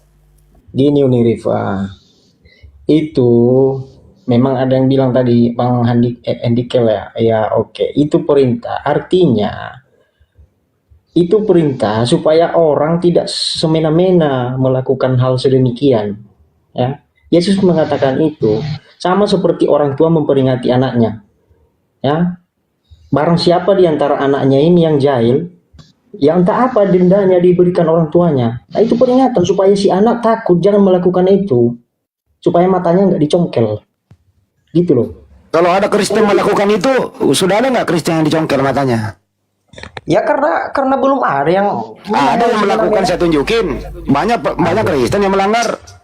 betul. Manusia Nah, ini nggak ada lakukan yang nggak hukuman sempurna. itu congkel mata? Manusia ini nggak ada yang sempurna. Jadi kita jangan Enggak, saya semena-mena tanya. melakukan ayat itu. Kalau Kristen melakukan pelanggaran itu, apakah sudah ada Kristen yang dicongkel matanya? Manusia ini nggak ada yang sempurna. Ya jawab dulu. Bukan sudah ada yang itu dicongkel pertanyaannya. Kita tahu. Kami nggak ada yang bilang manusia sempurna Itu loh. Itu yang kau peringatan tekankan Yesus. berkali-kali. belum? Itu kan hukum, dengerin, itu kan hukum di situ, memperingatkan Itu jangan peringatan melakukan Yesus. itu. Resikonya adalah Sama kalau kau seperti melakukan orang itu, tua. matamu dicongkel. Dengerin dulu, woi, dengerin. Sama seperti Diam dulu, dengar dulu Bang Handi ngomong. Dengerin. Nanti kau jelaskan biar tahu Itu poinnya. kan peringatan atau hukum. Apabila kau melakukan itu, matamu dicongkel. Pertanyaan saya, apakah sudah ada Kristen yang melakukan dan matanya dicongkel? Jawab. Ngapain dicongkel? Ngapain dicongkel kalau dia belum berbuat? Jadi nggak ada Kristen yang melanggar nih. Loh, Kacau lu. semua manusia sudah melanggar, tidak ada yang Udah sempurna. dicongkel nggak tuh matanya Kristen itu? Loh, kenapa mesti dicongkel? Enggak ada. Kita Ya berarti bukan itu hakim. Perintah Yesus. Goblok. Betul, kita bukan Goblok. Kau nih hakim. ngerti nggak? Kita bukan Bang hakim. Handi itu mempertanyakan ada nggak orang Kristen yang dicongkel? Kenapa? Pertama, Yesus memerintahkan kalau matamu menyesatkanmu maka congkellah. Kan itu aturan Yesus. Yesus yang suruh kan? Kalau Kau ada pengikut oknum yang Kristus nggak? berlaku demikian, berarti dia bukan pengikut Yesus. Aku tanya bukan itu kata Yesus. Kata Yesus kalau ada matamu menyesatkan congkellah. Nah, terus Ada nggak orang Kristen yang sudah mencongkel matanya? kenapa dicongkel? Berarti semua Kristen benar, nggak ada yang sesat menurutmu? Aliran ada Oneness yang itu nggak sempurna. sesat. Bukan kau nih ngerti nggak poin pertanyaannya? Aku nggak pernah bertanya manusia itu sempurna atau enggak. Manusia itu apakah makhluk Mencongkel sempurna? itu apa? Di situ, inilah aku bilang ajaran kau tuh, ajaran Tuhan kau tuh basa-basi. Kau yang membuat ajaran Tuhanmu hanya basa-basi. Seolah-olah Yesus mama-mama bukan ya. Tuhan. Diam dulu. Yesus bukan Tuhan. Yesus, nanti kita bahas. Berarti yang ngajarin isi Yesus ini siapa? Yesus ini siapa? Menurutmu siapa Yesus? Ajaran Yesus bilang apabila matamu membuat kau tersesat dan congkellah, itu ajaran yang datang dari Tuhan atau bukan? Berarti Yesus membawa Yesus ajaran itu dari iblis. utusan, bukan Tuhan. Ya nanti. Kau bahas dengan aku itu nanti. Aku lagi nggak bahas itu. Ketika Yesus berkata, kalau matamu menyesatkan congkellah, itu ajaran yang datang dari Tuhan atau dari iblis? Jawab. Jadi perang yang di Timur Tengah itu Katanya ajaran dari- Saya bertanya, ketika Yesus mengajarkan, kau samakan orang yang berperang dengan Yesus. Nggak ada artinya si Yesus di depanmu. Yesus bilang, barang siapa yang matanya menyesatkan congkel, itu ajaran yang datang dari Tuhan yang dibawa Yesus atau iblis yang dibawa oleh Yesus, ajaran iblis? Jawab. itu supaya orang takut berbuat jahat. Bukan bagaimana dan kemudian aku nggak tanya. Kenapa Yesus? Itu baru kau tanya supaya. Kau jawab supaya. Aku tanya. Anda Ajaran terlalu Yesus bertele-tele apa? masalahnya. Kau yang Anda botol mencari-cari nggak celah. paham. Yesus Anda bilang tuh gini loh ya. mencari celah. Makanya kau dengar. Jujur aja. Kalian Kau itu dengar mencari dulu. celah. Apalah celah apa? Celah apa yang ku cari? Apa kau Kalian ini? itu menafsirkan sesuatu harus Kau yang kusuruh tafsir bukan aku. Aku bertanya di sini. Kan ini bukan kitabku, kitab kau. Pertanyaannya adalah ketika Yesus mengajarkan kalau matamu menyesatkan cungkillah. Yang dibawa Yesus ini ajaran Tuhan atau ajaran iblis? Itu aja pertanyaanku lo. Jawab. Itu ajaran Tuhan atau ajaran iblis? Nggak selesai kok. Kalau ajaran Tuhan ya udah berarti Tuhanmu yang ngajarin supaya mencongkel mata. Kalau kau bilang iblis ya udah berarti Yesus itu utusan iblis. Clear kan? Selesai diskusi kita. Ngapain panjang kali lebar? Ngapain panjang-panjang diskusi entah apa-apa? Yang ditanya, siapakah nama pencetus Undang-Undang Dasar? Di Indonesia terjadi kegelapan pada waktu itu. Pada mulanya waktu itu Nyi Roro Kidul datang, apa kau ini? Ngerti nggak bahasa Indonesia? Kita tanya, ketika Yesus berkata, barang siapa matanya yang menyesatkan, congkellah. Itu ajaran iblis atau ajaran Tuhan? Kayak gitu pun nggak mampu jawab. Kan Lanjut, itu yang kan lain. sebenarnya ini nih, itu kan hukum peringatan supaya Perintah. orang tidak menyesatkan, mata tidak menyesatkan, orang tidak berbuat sesuatu. Itu peringatan hukum harus berlaku. Ya. Pertanyaannya adalah, ini hukum bersumber dari mana dan sudah nggak dilaksanakan, konsisten nggak Kristen melaksanakan hukum ini? Dia bilang tadi Konsisten, tidak Bang ada Andi. manusia. Ada yang konsisten nih. Ini datanya bang. Tapi belum Pernah ada jelaskan. saya lihat auto dicangkil matanya. Mereka nggak Belum berani ada itu. karena mereka cuma ngaku-ngaku aja pengikut Yesus. Tapi dulu Katolik melakukan bang. Selama Ya, coba. beberapa abad gereja Roma mengamuk di seluruh dunia seperti binatang buas yang kelaparan dan menghabisi nyawa ribuan orang yang percaya yang dianggap bidat ini bang kepada Kristus yang sejati. Jadi menurut berita Wahyu, Katolik itu menghabisi nyawa orang-orang yang mengaku Kristen dari Protestan bang. Itu terjadi itu. Terjadi ratusan tahun lamanya itu. Ya, nah tahun 1973 Peter Waldo atau Valdez, seorang pedagang layon yang kaya, nih, yang karena kesalehan dan pengetahuannya memberikan hartanya pada orang-orang miskin, nah dihabisi, nih. Lalu dia bikin gereja nih bang, dia bikin gereja terpisah dari imamnya sendiri. Mereka mengkorbankan disiplin keagamaan, kemudian dia didapat penganiayaan bang, karena menurut Katolik mereka tuh bidat. Jadi Yesus tuh mengajarkan seperti itu, ya diikutilah sama pengikutnya, tapi disalahkan orang Katolik ketika melaksanakan itu bang. Inilah lucunya orang-orang ini. Katolik itu menghabisi nyawa orang-orang Protestan karena dianggap bidat, nggak sesuai dengan magisterium Katolik. Makanya ada inkuisisi. Itu Katolik giliran menjalankan perintah Yesus, ya malah dibilang kejam. Padahal ajarannya memang begitu. Barang siapa yang menyesatkan anak-anak ini, lebih baik batu kilang diletakkan di lehernya, disuruh tenggelamkan hidup-hidup loh. Bilang pula kalian ajaran kasih. Lanjut yang lain dulu. Kelas itu hukum. Yang namanya hukum supaya orang tidak berbuat seperti itu. Tapi kalau ada yang melanggar, ya harus dilaksanakan hukum itu. Itu maksudnya. Ditanya itu hukum itu bersumber dari siapa? Gitu loh. Nah kalau bersumber dari Tuhan, kau harus taat terhadap kau sebagai orang Kristen. Jangan melanggar hukum. Jaga matamu, jaga badanmu, jaga tanganmu. Tapi banyak kok orang Kristen yang melanggar seperti itu. Nah kenapa hukum ini tidak diberlakukan untuk congkel itu mata bagi orang Kristen yang melanggar? Nah kalau tidak dilakukan artinya ini hanya pajangan semata. Peringatan boleh, bagus. Tapi tentu ada yang melanggar, ya congkel dong matanya yang melanggar. Begitu dong pertanyaannya bro. Kamu ini bahasa Indonesianya aja nggak bener lu. Laksanakan itu. Kalau nggak ada yang tidak, misalnya kalau ada kalian semua takut mencongkel, ya baiklah saya bisa kok. Tunjuk saya. Ya minta bantu Bang Andi. Tunjuk saya Minta sebagai bantuan Bang Andi hakimnya melaksanakan perintah itu gitu loh. Mudah toh. Tapi jangan sampai saya dijerat hukum juga. Iya. Gitu loh. Lanjut. Lanjut Cak Tata. Cak Tata udah buka. Congkel Cak Tata. Bantu mereka mencongkel. Mereka nggak berani itu. Takut mereka. Karena menurut mereka jangan dicongkel, jangan dihukum para penjahat. Kasih. Koruptor jangan dihukum, kalau perlu jangan penjara. Contoh Vatikan itu nggak ada penjara.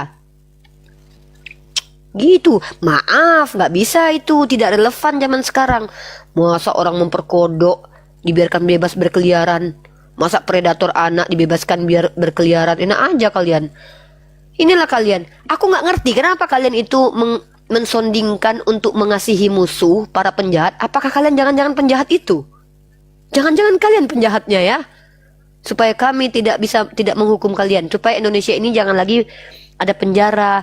Ya kalau maling biarkan aja lah, ampuni aja lah, berdoa aja lah, nanti Tuhan sendiri kok yang menghukumnya. Gitu. Tuhan kalian aja suruh loh. Barang siapa yang menyesatkan anak ini lebih baik diikat batu kilang campak ke laut. Jadi basa-basi aja Yesus gitu. Ada aja kalian ini. Diskusi dari tadi nggak ada yang beres nih.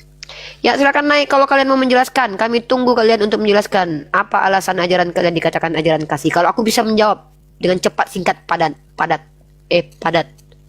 Singkat, padat, cepat. Romo Doso ini Romo ya?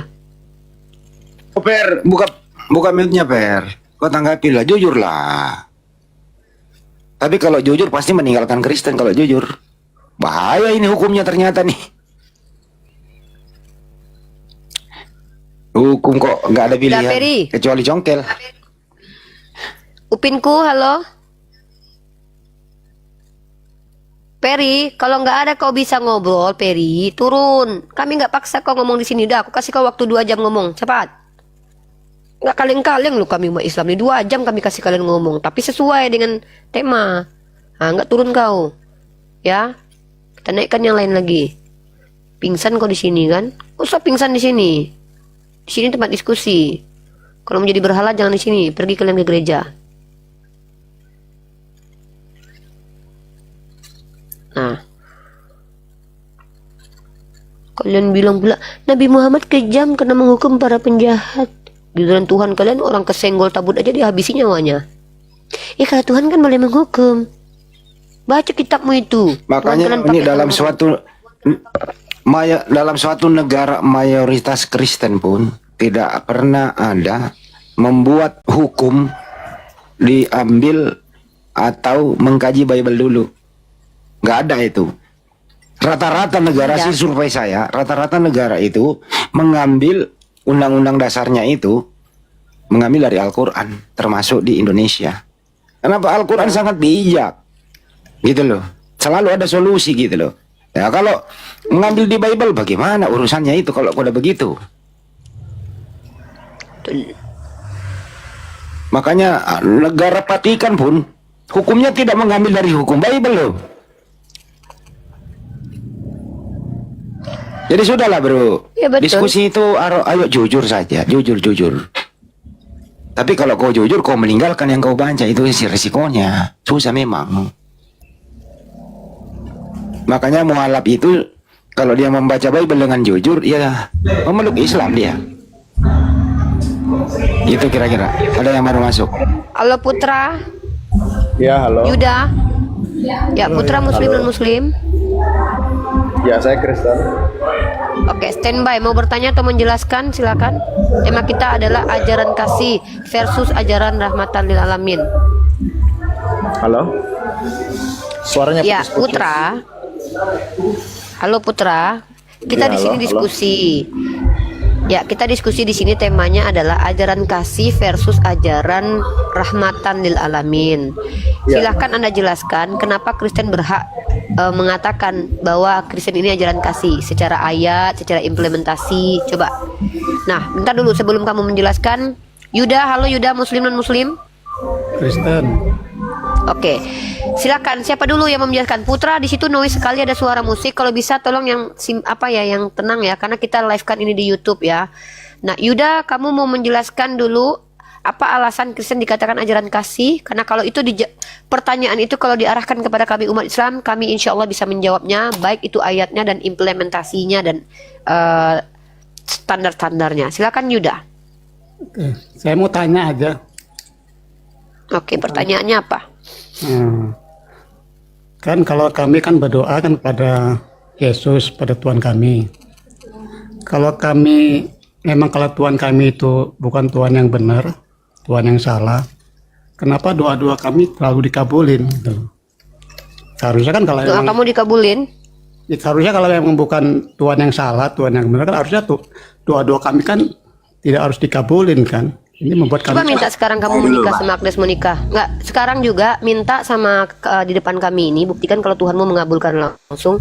Bilang kamu menikah, diizinkan nikah sama Agnes menikah sekarang juga. Biar Agnes kesini sekarang. Coba, saya pengen tahu nih, benar gak Tuhan kamu ngabulin doa-doa kamu? Coba. ya kalau doa-doa yang gitu kan nggak bisa. Ayo udahlah, kalau gitu bohong. Kalau gitu bohong, ya udah. Catatan silakan ya. Jadi gini ya. Atau jawab. Ini ya jawab. Jadi Allah itu Bismillahirrahmanirrahim dengan menyebut nama Allah yang Maha Pengasih lagi Maha Penyayang. Jadi Allah itu kasih di dunia. Jadi kalau ada orang meminta kepada pohon beringin, ke berhala, tiba-tiba dikabulkan. Ya Allah yang mengabulkan. Tetap. Sama dengan gini, Amr bin Luhai itu dulu pergi ke daerah Sam, Amalek namanya. Lalu kenapa kalian menyembah berhala ini? Apa kata mereka? Iya, kalau kami meminta apapun dikabulkan. Akhirnya waktu dia pulang ke Arab, diberi hadiah patung. Nah, hanya orang Arab, apa ini? Tahu lah, orang-orang ini menyembah ini, patung ini. Katanya kalau minta apapun dikabulkan. Padahal sebenarnya orang minta ke apapun, apakah patung itu yang mengabulkan? Tidak, tetap Allah. Itulah kasihnya Allah. Makanya kita juga ya, jangan percaya hal-hal yang tidak ada data itu. Maka nanti ada hadis qudsi, ana inda doni abdibi. Saya mengikuti prasangka hambaku. Ada orang yakin gini, terjadi beneran. Gitu ya. Jadi di dalam Islam dijelaskan, orang tidak beragama pun punya keyakinan. Minta lewat cara bagaimana, terkabul itu. Nah, apakah sosok itu yang mengabulkan? Tidak. Karena dia yakin, ya yakin banget, inilah pemberi, inilah suka memberi. Allah Maha Kasih. Dibiarin oleh Allah. Ya, berarti apakah patung ini atau pohon beringin yang memberi? Tidak, tetap Allah itu sebenarnya. Itulah kasihnya Allah di dunia. Orang walaupun tidak menyembah Allah, tapi diberi kesehatan, diberi harta, diberi kemewahan, bahkan minta ke berhala pun dikabulkan oleh Allah. Gitu ya. Oke, lanjut. Seharusnya kan tidak dikabulin. Itu kan membuat kami akan terus Berarti tidak tersesat. kasih berarti. Oh, jangan ngatur Tuhan lah. Kok Anda jadi mengintervensi Tuhan? Cak Tata menjelaskan sisi Islam. Diam dulu. Nanti saya... Sifatnya Allah itu qahar, tidak bisa diatur. Qahar itu apa? Semaunya dia. Tidak bisa kita mengatur Tuhan. Ya. Lanjut Ustaz. Udah. Udah. Nah, sekarang gini. Gini Yuda ya. Allah itu punya sifat yang berdampingan dalam setiap kalimat pembuka kami dalam melakukan apapun. Bismillahirrahmanirrahim. Dia punya sifat Rahim dan Rahman. Ya. Jadi ada yang diridhoi, ada yang memang diciptakan, tetap diberikan. Takdirnya tetap diberikan, makannya tetap diberikan, hidupnya tetap diberikan, kecuali dia yang mengakhiri nyawanya sendiri. Ya, tetap diberikan. Loh, kalau gitu kan biar kami sesat terus. Loh, Allah sudah bilang dalam Al-Quran, sesungguhnya kalau Allah menginginkan kita satu umat saja, tentu mudah bagi Allah, tinggal bilang kun, jadilah. Tapi Allah ingin menguji setiap kita. Dengan adanya kalian yang kafir, kami membuktikan keimanan kami. Apa pembuktiannya? Kami siarkan Islam kepada kalian walaupun kalian mencaci kami. Tak peduli kami. Tugas kami menyampaikan. Setelah itu urusan Allah. Ini ujian bagi kami. Karena memang baik dalam kitab Mazmur maupun dalam surah Al-Anbiya, dalam kitab Mazmur kau tengok, Tuhan menguji dengan kebaikan dan keburukan. Itu ada datanya itu loh. Ya. Nih, kau tengok dalam kitab Mazmur, Tuhan menguji dengan kebaikan dan keburukan. Bahkan dia menghancurkan orang fasik. Itu Tuhan dalam kitab Mazmur. Tuhan dalam Al-Quran juga begitu. Allah menguji dengan kebaikan dan keburukan. Itu. Dengan keburukan kau diuji, apakah kau tetap mau jadi buruk? Apakah kau tidak pakai akalmu? Dah tahu manusia masih kau sembah? Gak pakai otakmu? Gak ada pakai hati nurani kau? Bagaimana mungkin Tuhan kau tuduh menghabisi nyawa anaknya yang tunggal, yang adalah dirinya sendiri? Jalan otakmu di situ. Hah? Berpikir gak kau? Itu tugasmu. Otakmu sama kapasitasnya sama aku, kecuali kau Down syndrome, kau DGJ. Tapi kalau kau sehat, kenapa kau tolak kebenaran yang masuk akal? Berarti kau yang pengen masuk neraka. Makanya neraka diciptakan. Nah, lanjut lagi ku tambahkan.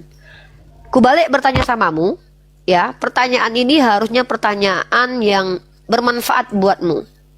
Ya. Menurutmu, kalau memang Kristen ajaran yang benar, apakah setiap doa Yesus sebagai Tuhan, aku nggak bilang kalian ya Kristen ya, karena kalian nggak bisa tunjukkan sama aku doa kalian langsung dikabulkan ya. Tadi udah aku tes, itu nyaklaim Yesus sebagai Tuhan ketika meminta kepada Bapaknya pasti dikasih atau enggak? Menurut kau Yuda, jawab Yuda.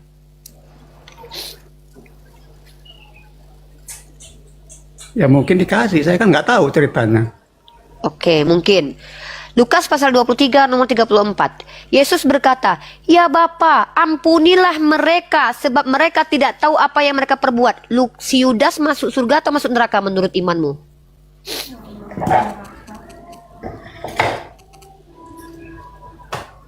Yudas masuk neraka. Yudas yang mencium Yesus. Berarti nggak terkabulkan doa Yesus di sini. Yesus saja sebagai anak nggak terkabulkan doanya, apalagi kalian Kristen ngaku-ngaku kalian dikabulkan doa kalian. Jadi yang kalian dapatkan itu bukan pengabulan doa, tapi hak kalian sebagai manusia yang diciptakan oleh Allah. Karena Allah ketika menciptakan hambanya nggak ditelantarkan gitu aja. Tetap hak kalian dapat. Cuman yang nggak kalian dapat adalah rahmat dan ridhonya. Kemuliaan kalian nggak dapat, kecerdasan kalian nggak dapat, ya. Ya, ketenangan jiwa kalian nggak dapat. Kalau kalian bilang tenang, itu belum tentu tenang. Jangan-jangan kalian sama aja kayak orang lagi pakai opium. Aku tenang bre, padahal kalian lagi mabuk. Ya, nah inilah kenapa penting mengkaji kitab kalian. Ketika kalian berpikir kalau memang Tuhannya orang Islam itu betul, kenapa nggak doa orang Islam aja dikabulkan? Kenapa doa kami Kristen juga dikabulkan? Mana pembuktiannya doa kalian dikabulkan? Di hadapanku kalian berdoa biar ku tengok betul nggak dikabulkan.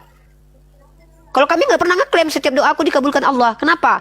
Yang dikabulkan itu maksudnya adalah kami tidak bisa mengatakan pokoknya hari ini doa kami pasti dikabulkan. Tidak. Allah mengabulkan doa kami ada syaratnya. Ada syarat. Kalau kami berdoa dalam tipuan misalnya, Allah tahu isi hati kami. Kalau kami berdoa untuk menyakiti orang lain, Allah tahu itu tidak bagus. Maka Allah yang berhak menjawab atau tidak. Jadi ketika Allah mintalah kepadaku, aku akan memberi. Itu khusus untuk siapa? Dalilnya di Al-Quran ada. Itu loh. Kalian udahlah kalian penjahat. Ya, nggak pernah kalian sholat selama ini, nggak pernah bersedekah, nggak pernah berbuat baik. Minta pula lagi sama Allah, siapa kalian? Gitu. Jadi Islam itu semuanya ada syarat. Masuk surga pun ada syarat. Nah, ini Yuda, ya. Jadi ini yang lucu nih. Anak Tuhan minta sama Tuhan aja nggak dikabulin. Kalau dikabulin tentulah semua para penjahat yang menghabisi nyawanya itu pasti masuk surga karena diampuni oleh Bapa. Lanjut Yuda, pertanyaan selanjutnya. Jangan mutar-mutar, kita diskusi. Udah cukup lah. Cukup. Oke. Tapi sudah dipahami ya konteks Islam ya? Enggak. Enggak dipahami atau menolak paham? Enggak paham. Enggak pahamnya yang di mana? Lanjut dulu aja. Itu menolak paham, bukan nggak paham. Makanya gini loh, biar pintar, makan makanan yang sehat, baca buku banyak-banyak, bersyahadat, jangan makan B2 lagi, ya. Itu obatnya ya. Oke, besok datang lagi, rawat jalan dulu hari ini. Nanti kalau seandainya sudah sembuh datang ke sini lagi baru syahadat, ya. Ya Bang Yuda ya. Makan B2 minum biar pintar. Makan B2 biar pintar. Itu tuh yang pemakan B2 tuh melakukan ini nih, gara-gara makan B2 nih kelakuan kalian ini kutunjukkan sama kalian. Ada pula makan B2 ngeri ya. nih. Cobalah sih. Nih ku tengokkan ini gara-gara pemakan B2 nih. Makan lontar pada makan B2. Iya, ini ku tengokkan kau pemakan B2 nih kalian ini nih. Ini pemakan B2 semua kelakuannya nih. Nggak usah dilihatin, geli. Nih. Enggak ini nih. Ini kata dia kan pintar kalau pemakan B2. Gara-gara pemakan B2 jadi kayak gini kita. Nih, jadi kayak gini nih. Nih. Potret kekejaman pasukan salib memakan jasad korbannya. Ini gara-gara pemakan apa aja nih. Ini kelakuan kalian nih. Ini kelakuan kalian jadinya nih Gara-gara pemakan B2 nih kayak gini pintar kalian. Besarin aja. Besarin aja punya Rifa itu Gak yang satu layar itu. Gak apa-apa. Ini nggak apa-apa Ustaz, gini aja. Masih jelas kok. Nih ya, ini pemakan B2 kelakuannya kayak gitu. Nah, coba tengok. Pemakan B2 lah kalian itu. Pintar itu kayak gitu. Di abad ke-8 nih kutunjukkan nih. Otoritas tertinggi pada waktu itu pemimpinnya siapa? Pemakan B2. Ya, nih ku tengokkan nih. Aduh, pakai sejarah lah. Tengok sejarahnya kayak mana? Nih. Kalian nih, kayak mana Islam ya yang tidak memakan B2 ini mengeluarkan orang-orang pemakan B2 itu dari kegelapan. Nih ya. Islam mengeluarkan Eropa dari zaman kegelapan. Pemakan B2 gelap gulita hidupnya. Non yang tidak makan B2 itu yang menyelamatkan. Nah tengok nih. Ini kalian bilang pula kalian pintar gara-gara makan B2. Nggak usah kalian banyak cerita depanku. Aku punya data nih. Kau bilang katanya pemakan B2 pintar-pintar. Inilah kelakuan pemakan B2. Coba kan bisa dibuktikan sekarang. Ini kan aku lagi membuktikan ini. Bagaimana peradaban Muslim? Oke, nih ya, mengeluarkan Eropa dari zaman kegelapan. Ini kutunjukkan sama kau. Ini bukan menurut aku loh.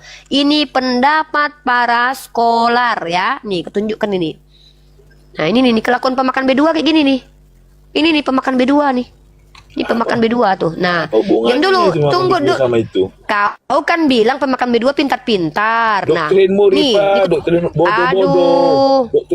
Ini kutunjukkan pemakan B2. Sekarang aku tunjukkan. Kita deh. Kau kan pemakan B2, aku nggak pemakan B2. Sekarang kita uji kecerdasan kita. Ya, kita uji nih kecerdasan kita. Matematika aja.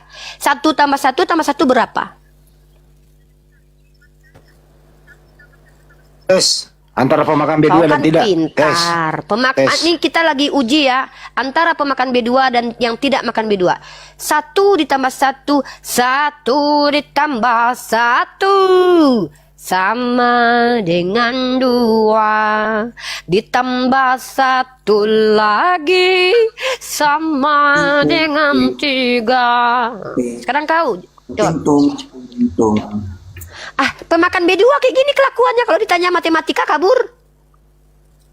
Bapak tambah anak tambah dengan Roh Kudus itu berapa Tuhan? 3 atau 1? Pemakan B2 itu. Itu baru matematika itu. Sekarang ontologis. Apakah yang disebut dengan manusia? Aku jawab, manusia adalah makhluk ciptaan Allah. Apa yang disebut dengan Tuhan? Tuhan adalah pencipta yang tidak diciptakan. Tanya sama pemakan B2. Coba tanya sama pemakan B2. Apa itu manusia? Manusia adalah ciptaan. Tuhan apa? Pencipta. Yesus manusia bukan? Manusia. Tuhan apa manusia? Tuhan. Manusia apa Tuhan? Manusia. Matilah kalian. Itu pemakan B2 itu.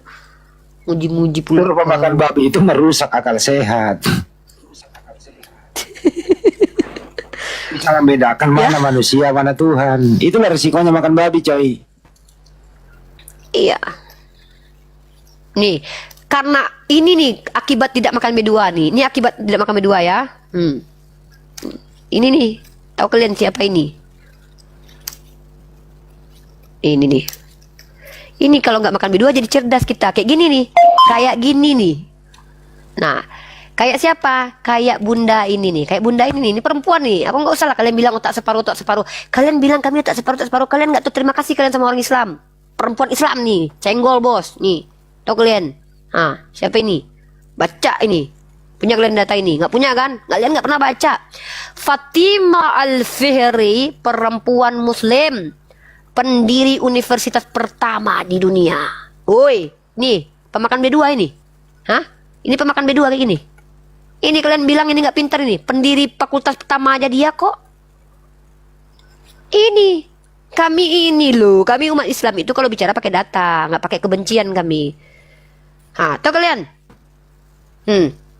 Kalian membandingkan pemakan B2 dengan menurut Pak Aljabar itu pemakan B2 nggak Aljabar itu? Al-Khawarizmi nggak makan B2 dia. Kalian maju kalian sini, buktikan kenapa agama kalian ngaku-ngaku agama kasih. Bingung aku. Sampai sekarang aku masih apalah kontribusi agama Kristen buat peradaban. Itu sampai sekarang masih kutanya loh. Kontribusi agama Kristen untuk peradaban itu apa? Jawab. Jawab.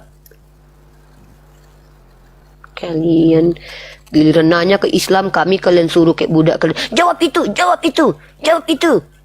Dan kami minta penjelasan, kami kasih waktu 2 jam. Halo Pi Simanjunta. Halo Pi Simanjunta. Halo Pi Simanjunta.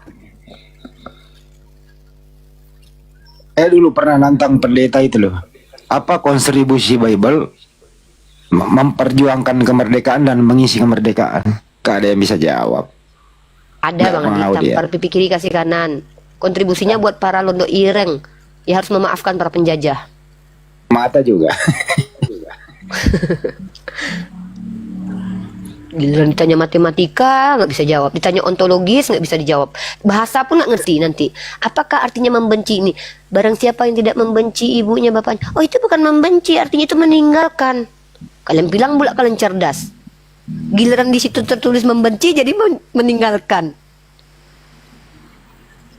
Dadah aja kalian ini. Jangan uji-uji kecerdasanku ya. Silakan Aldi. Bertanya. Muslim non muslim, brother? Saya non muslim. Oke, silakan bertanya saja, kalau tidak mampu menjelaskan boleh. Kami nggak memaksa kalian menjelaskan kok. Ya. Pertanyaan saya, kenapa muslim tidak makan B2? Karena itu Alasannya dilarang dalam Al-Quran. Dilarang.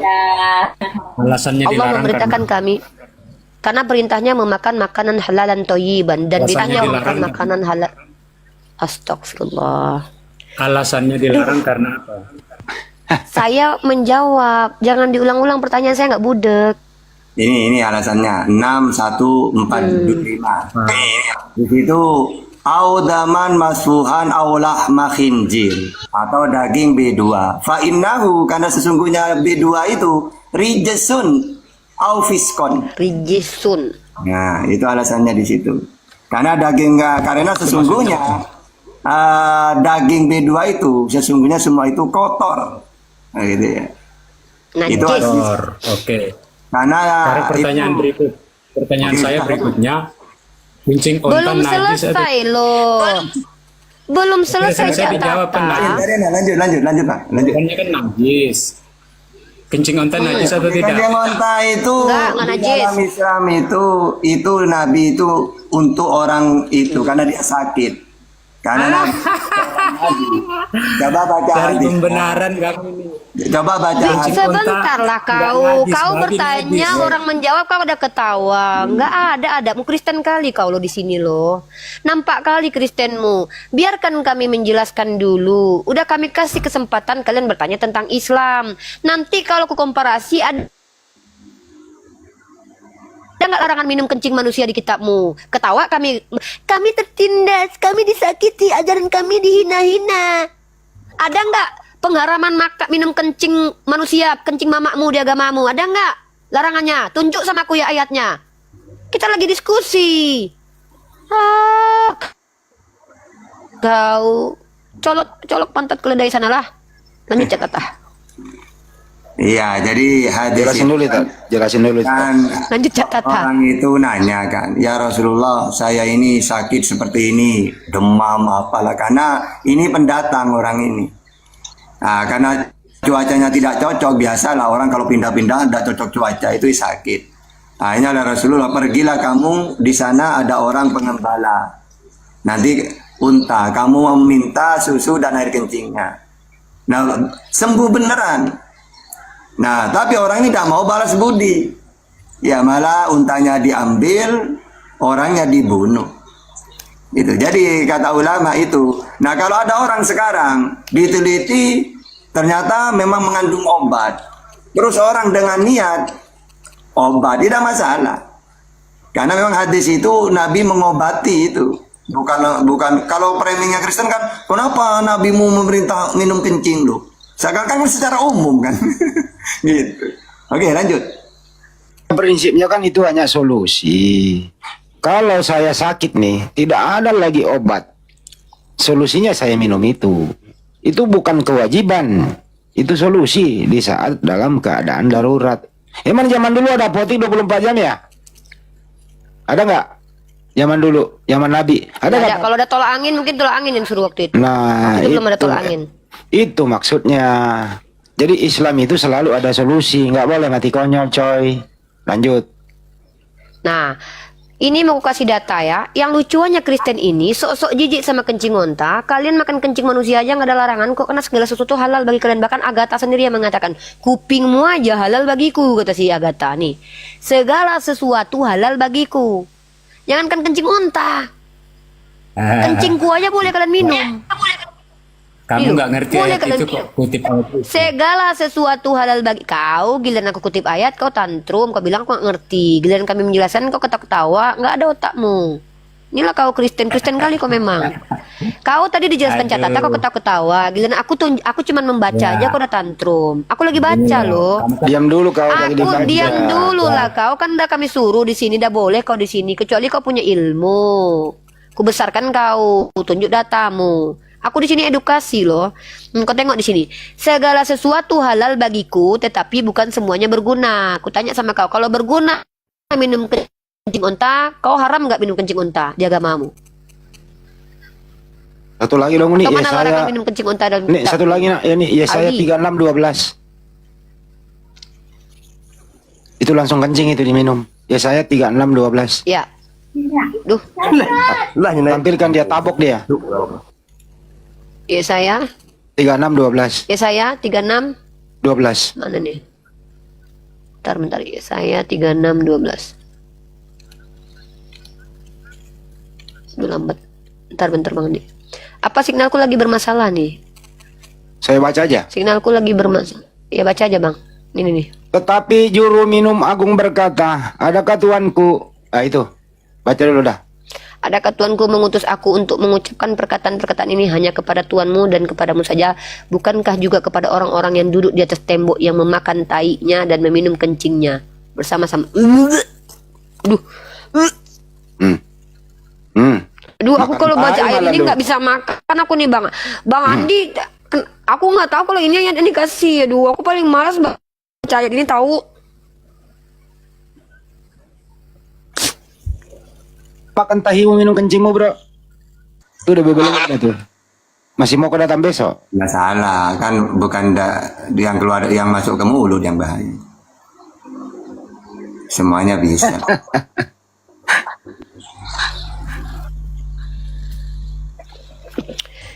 Ya mana larangan? Larangan minum kencingku mana? Dilarang Kristen meminum kencing manusia. Mana? Segala sesuatu halal bagiku. Kalian kayak gitulah kan. Nggak ada dari tadi kalian yang betul-betul mau diskusi secara akademis gitu, yang punya ilmu pakai data gitu. Nggak ada kah? Hah? Kalian cuma naik hit and run aja. Halo June. Pokoknya setiap kau menyerang, membabi buta, Bible-mu menjadi batu sandunganmu, itu aja intinya. Ya, menyelamatkan Al-Quran Bible-mu, menyelamatkan agama Islam Bible-mu. Bible-mu aja kerjasama sama kami loh. Ya juga ya. Bible kalian aja kerjasamanya sama kami loh.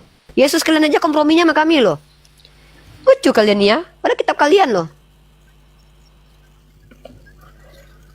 Halo Junex 86. Naik lagi ketawain betul tuh. Ntar dulu, bro, naik lagi ketawain lo temanmu itu makan tahinya dan minum kencingnya. Ayo naik sini ketawain, ngakaklah sekalian. Bang.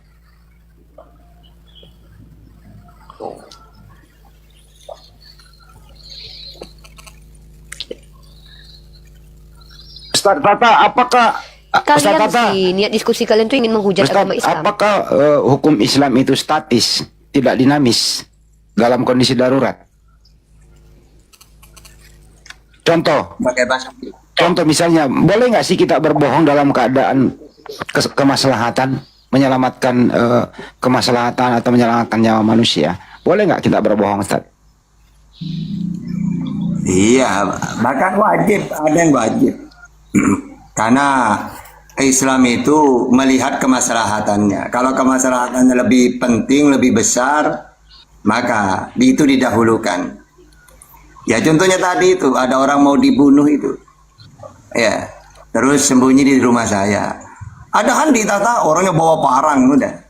Maka saya wajib itu berbohong. Bukan boleh, wajib.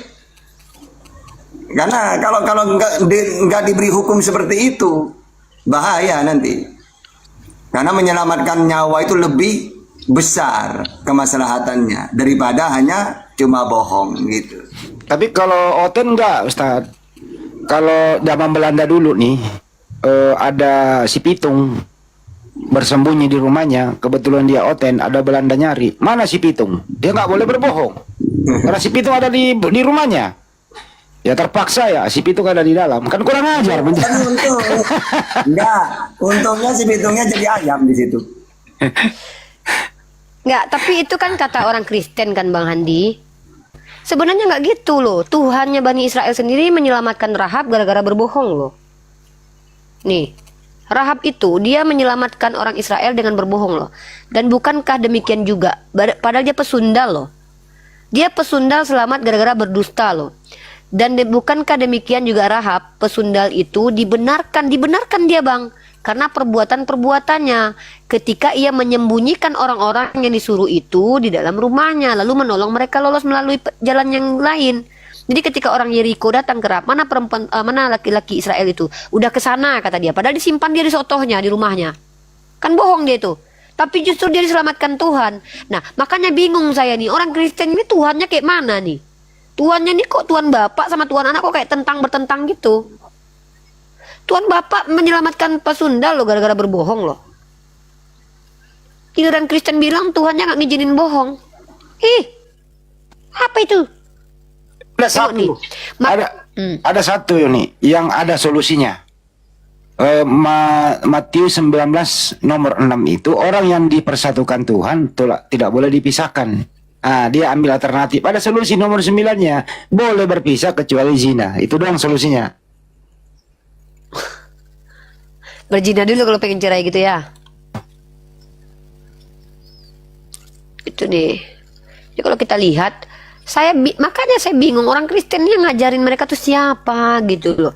Si Rahab aja berbohong diselamatkan Tuhan kok. Nah nih. Nah, ini ada dalam Yakobus pasal 2 nomor 25 tentang si Rahab. Pertanyaan saya, Yakobus ini mengajarkan ajaran Tuhan atau mengajarkan ajaran iblis? Itu aja. Kalian bilang takiyah. Bahaya kalian kalau nggak boleh berbohong. Nanti ketika kalian jadi polisi, ketangkap kalian, ditanya sama penjahat, di mana kalian sembunyikan senjata Indonesia? Karena aku adalah Kristen, aku tidak boleh berbohong. Ada di situ. Jadi pengkhianat negara kalian. Ngeri loh. Makanya aku pernah bilang, kenapa aku himbau negara kita supaya hati-hati memilih orang Kristen yang jadi polisi dan tentara. Takutnya mereka satu, tidak boleh melawan. Ya kan? Nanti bahaya, mereka nggak boleh lawan begal nanti. Begal biarin aja udah. Ya, padahal ada senjata kan, karena dia adalah kasih. Oh ya kasihlah musuhmu. Nggak, jadi dia dihajar begalnya. Maafkan aja udah. Bahaya loh. Mana tuh?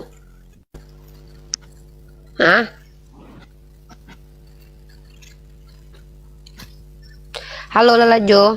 June ini muslim atau non muslim ini? Junek 86. Muslim nggak? Halo Bun. Ya, ada yang mau disampaikan? Kita diskusi lintas agama di sini. Coba satu dulu satu. Oke. Turun dulu ya. Lalajo muslim atau non muslim? Aku non muslim bang. Bun. Non muslim. Ya. Bun, Mau bertanya atau mau menjelaskan? Aku mau bertanya nih Bun. Coba Bunda jelaskan. Halo.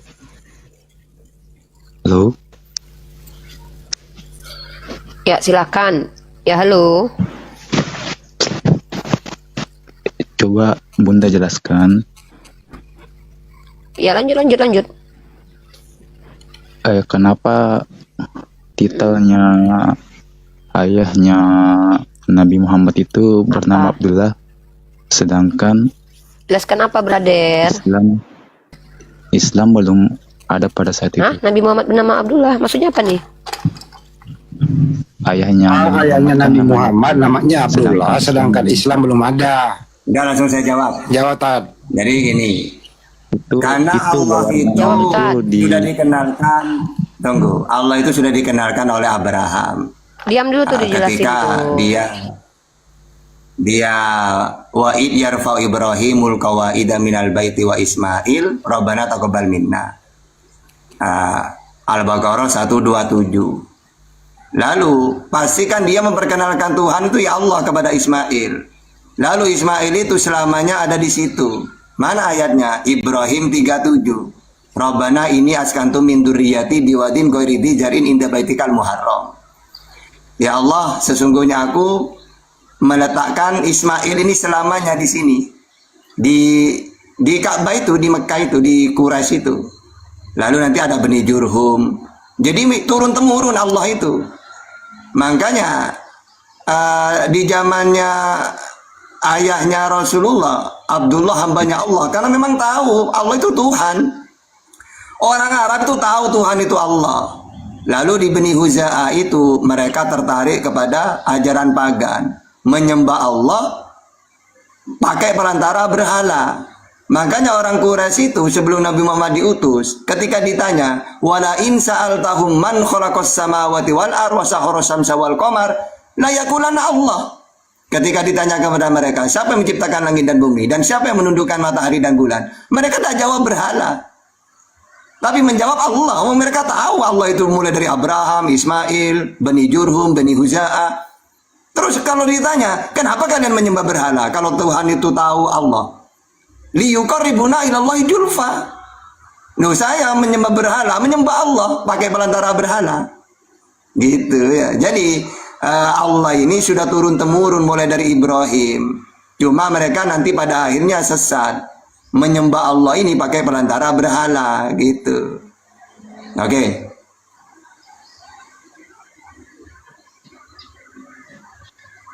Ya, kemana? Ya. Poinnya Lalajo, Islam itu sudah ada sebelum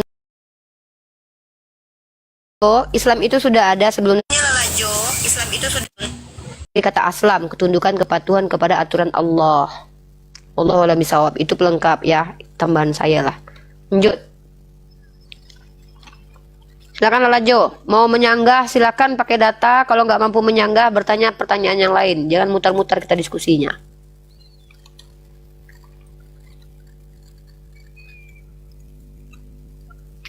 Halo Lalajo, silakan. Oke. Ada lagi pertanyaan lain?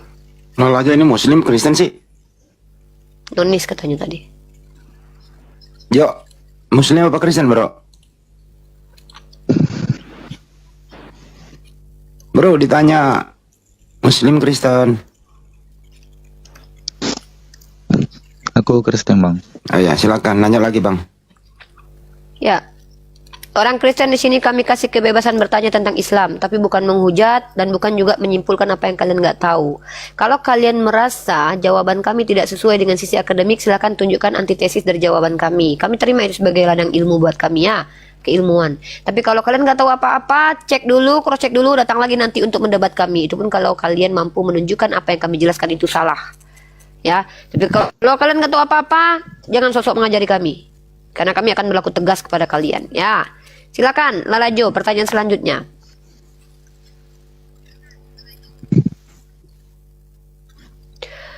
Halo Lalajo. Oh, Lalajo. Nggak Ya, takut sama Bang, nggak usah itu takut juga sama Bang pertanyaan Handi. saya. Orang gua nggak galak kok. Bang Handi itu loh, kenapa ya baik hati kalau dan tidak sombong. itu kalau berebutan itu cium itu apa nggak busuk ya bun? Nah, langsung saya jawab. Berebut. Ya, silakan langsung jawab. Jadi nanti Rifa yang memperluas lagi. Jadi gini, kenapa sama-sama sunnah kok berebutan? Karena gini loh ya, orang kan, apalagi orang Indonesia, kadang-kadang menabung untuk haji. Jadi berebutan mumpung ada di sana gitu loh. Kalau hukumnya tetap sunnah. Tunggu dulu bang, tenang. Kenapa Nanti kok dulu Lalajo. sama-sama sunnah tapi kok sampai berebutan? Loh karena sunnah yang mencium hajar aswad ini kan adanya di Arab hajar aswad. Jadi orang-orang rebutan itu gini, pikirannya gini, aduh mumpung di sini, kapan lagi saya? Aduh. Ya. Kenapa sih orang Kristen ini nggak belajar beradab dulu? Ada nggak kami nyerang-nyerang kalian dari tadi? Mau menyerang agama saya nanti sama saya aja, sama Cak Tata dapat ilmu sama saya nanti saya kasih kamu tamparan indah nanti. Ya, ayo lanjut dulu. Sabar, kalau mau berantem sama saya aja. Inilah kalian, pantas kalian itu menjadi umat yang tersesat dan jahat di dunia. Kenapa?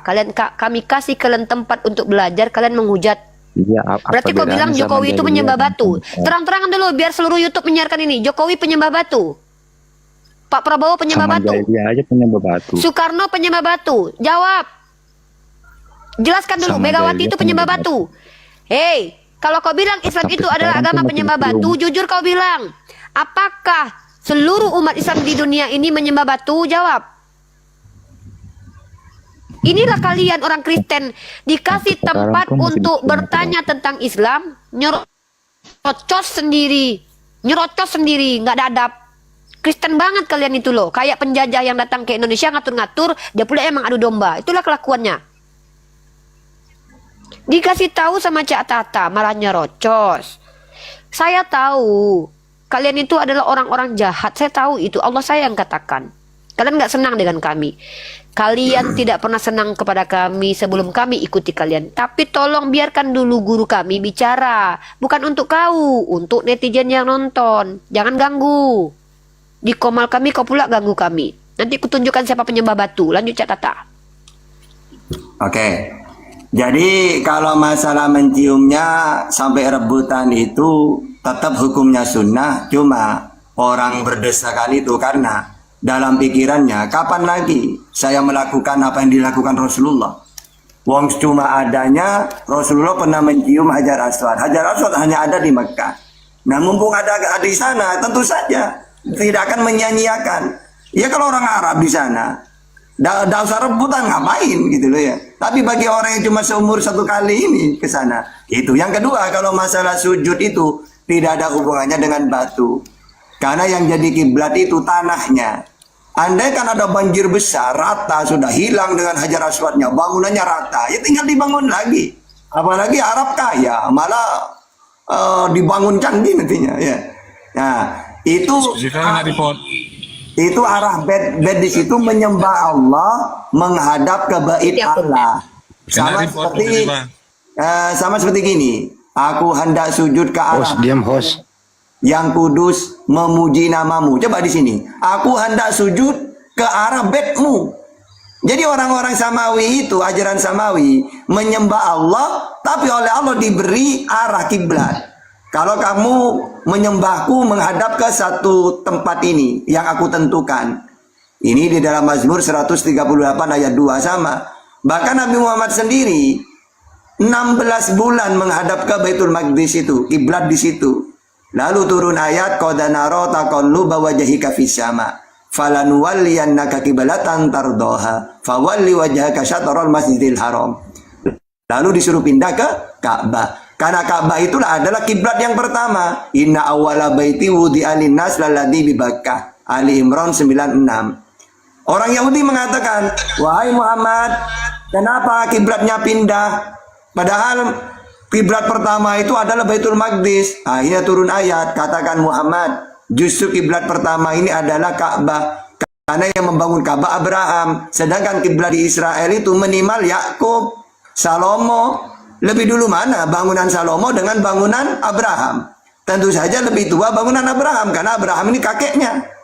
Gitu ya. Oke, lanjut. Aku tambahkan. Nah, kalau mau tahu siapa penyembah batu secara tekstual dan secara realitas, kami tunjukkan. Biar kami tunjukkan samamu. Nah, ini contohnya secara tekstual ya. Kalau kami ini menunjukkan aja, kalau kalian bisa bantah ya bantah. Contoh, Yesus adalah batu. Nah, secara tekstual dia batu. Bisa nggak dia jadi batu? Ya bisa lah, dia kan Tuhan bisa menjelma apa aja. Lanjut. Yesus adalah batu. Nah ini nih, batu nggak ini? Nah ini batu nggak ini? Yesus adalah batu, terjadi langsung nih. Penggenapan dari perkataan itu. Yesus adalah batu, langsung nih jadi batu nih. Jadi manusia aja bisa, kok jadi batu nggak bisa? Ini batu nih. Yesus bukan nih. Ini kalau dibilang gondrong nih kena penjara nih kayak entok nih. Bahaya nih, ini Tuhannya orang Kristen soalnya. Menghina patung ini menghina Tuhannya orang Kristen. Ya, entok kayak gitu dia. Hati-hati loh. Ini batu nih. Ini Tuhannya orang Kristen nih. Batu. B-A-B-T-U-T, batu. Di mana tertulis kalau dia B-A-B-T-U-T di sini? Yesus adalah B-A-B-T-U-T, batu. Gambarnya mana dia batu? Ada nih. Nah, ini nih batu. Bisa nggak dia berubah jadi batu? Ya bisa lah, jadi tiang api aja dia bisa kok, jadi tiang awan aja dia bisa, apalagi jadi batu. Kan dia Tuhan mau jadi kodok juga bisa kok. So what? Gitu cara diskusi loh. Nah, aku tunjukkan kan, dapat ilmu kan dari aku kan? Kurang apa aku ini coba? Tahu ilmu Islam, tahu perbandingannya. Enak loh masuk-masuk di komal Islam ini loh. Ilmu yang kami kasih gratis, nggak pakai persepuluhan. Lanjut. Bertanya aja kalian seumur hidup. Ada Cak Tata di sini. Ya, dari mana aku tahu kalau Tuhan kalian bisa menyamar menjadi batu? Dari mana aku tahu kalau Tuhan kalian bisa menjadi batu? Dalam kitab Mazmur dikatakan bahwa Mazmur 18 nomor 2, Allah adalah gunung batu. Ya Tuhan bukit batuku. Nah, kalau dia kalian bilang penyelamatku dengan datang menjadi penyelamat langsung, apa pula dia jadi batu nggak boleh? Kok kalian pula yang larang? Ya Tuhan bukit batuku. Nih. Oh, nggak kayak gitu cara memahaminya, Ripa. Kayak mana cara memahaminya? Gimana? Coba jelaskan ke kami. Ya, gitu kalau diskusi itu bagus-bagus aja. Pokoknya gitu. yang tertulis di Bible itu diingkari, tapi yang tidak tertulis di ajaran Islam dibuat-buat untuk dijadikan bahan nistaan. Toten begitu. Lanjut. Iya.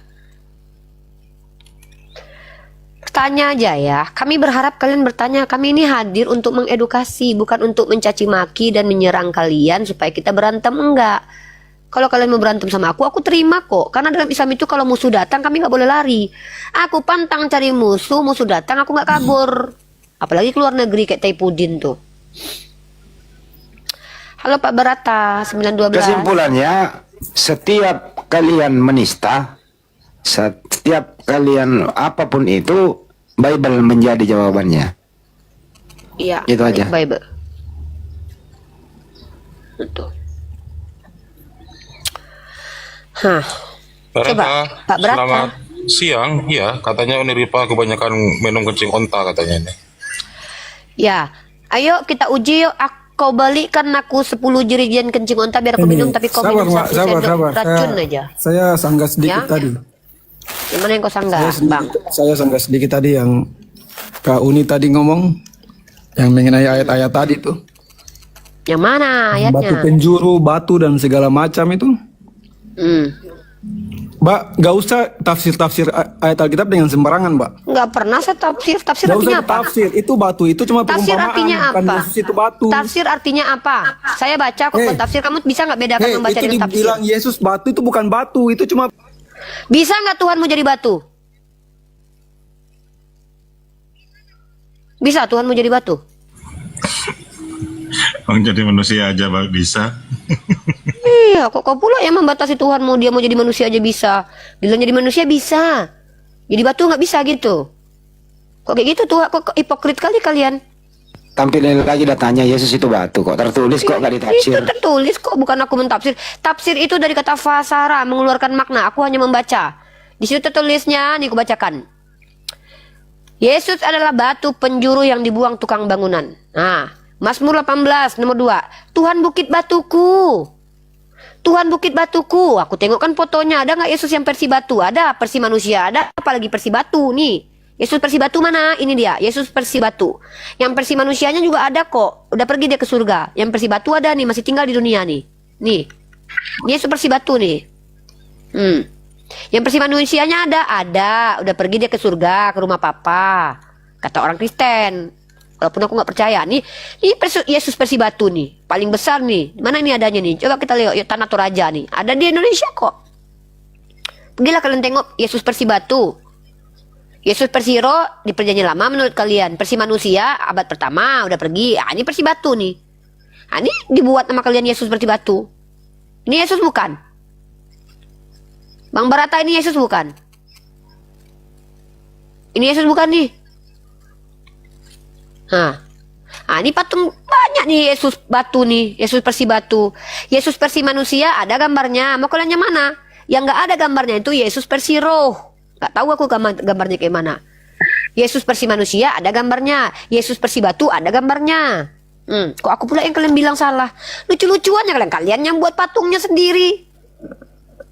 Kalian yang bilang dia bisa menyamar menjadi apapun. Lucu-lucuannya kalian yang marah pula sama Tuhan disambar petir. Teruk kayaknya ini. Jadi lucu ya. Kita kembali ke tema ya. Dan kalau kalian mau melanjutkan tema yang tadi boleh. Kenapa Kristen itu kok kepedean mengatakan ajarannya ajaran kasih. Kenapa saya bilang kok kepedean? Pertama, di ayatnya bukan ajaran kasih. Kedua, implementasinya rata-rata yang menghancurkan peradaban itu justru orang Kristen.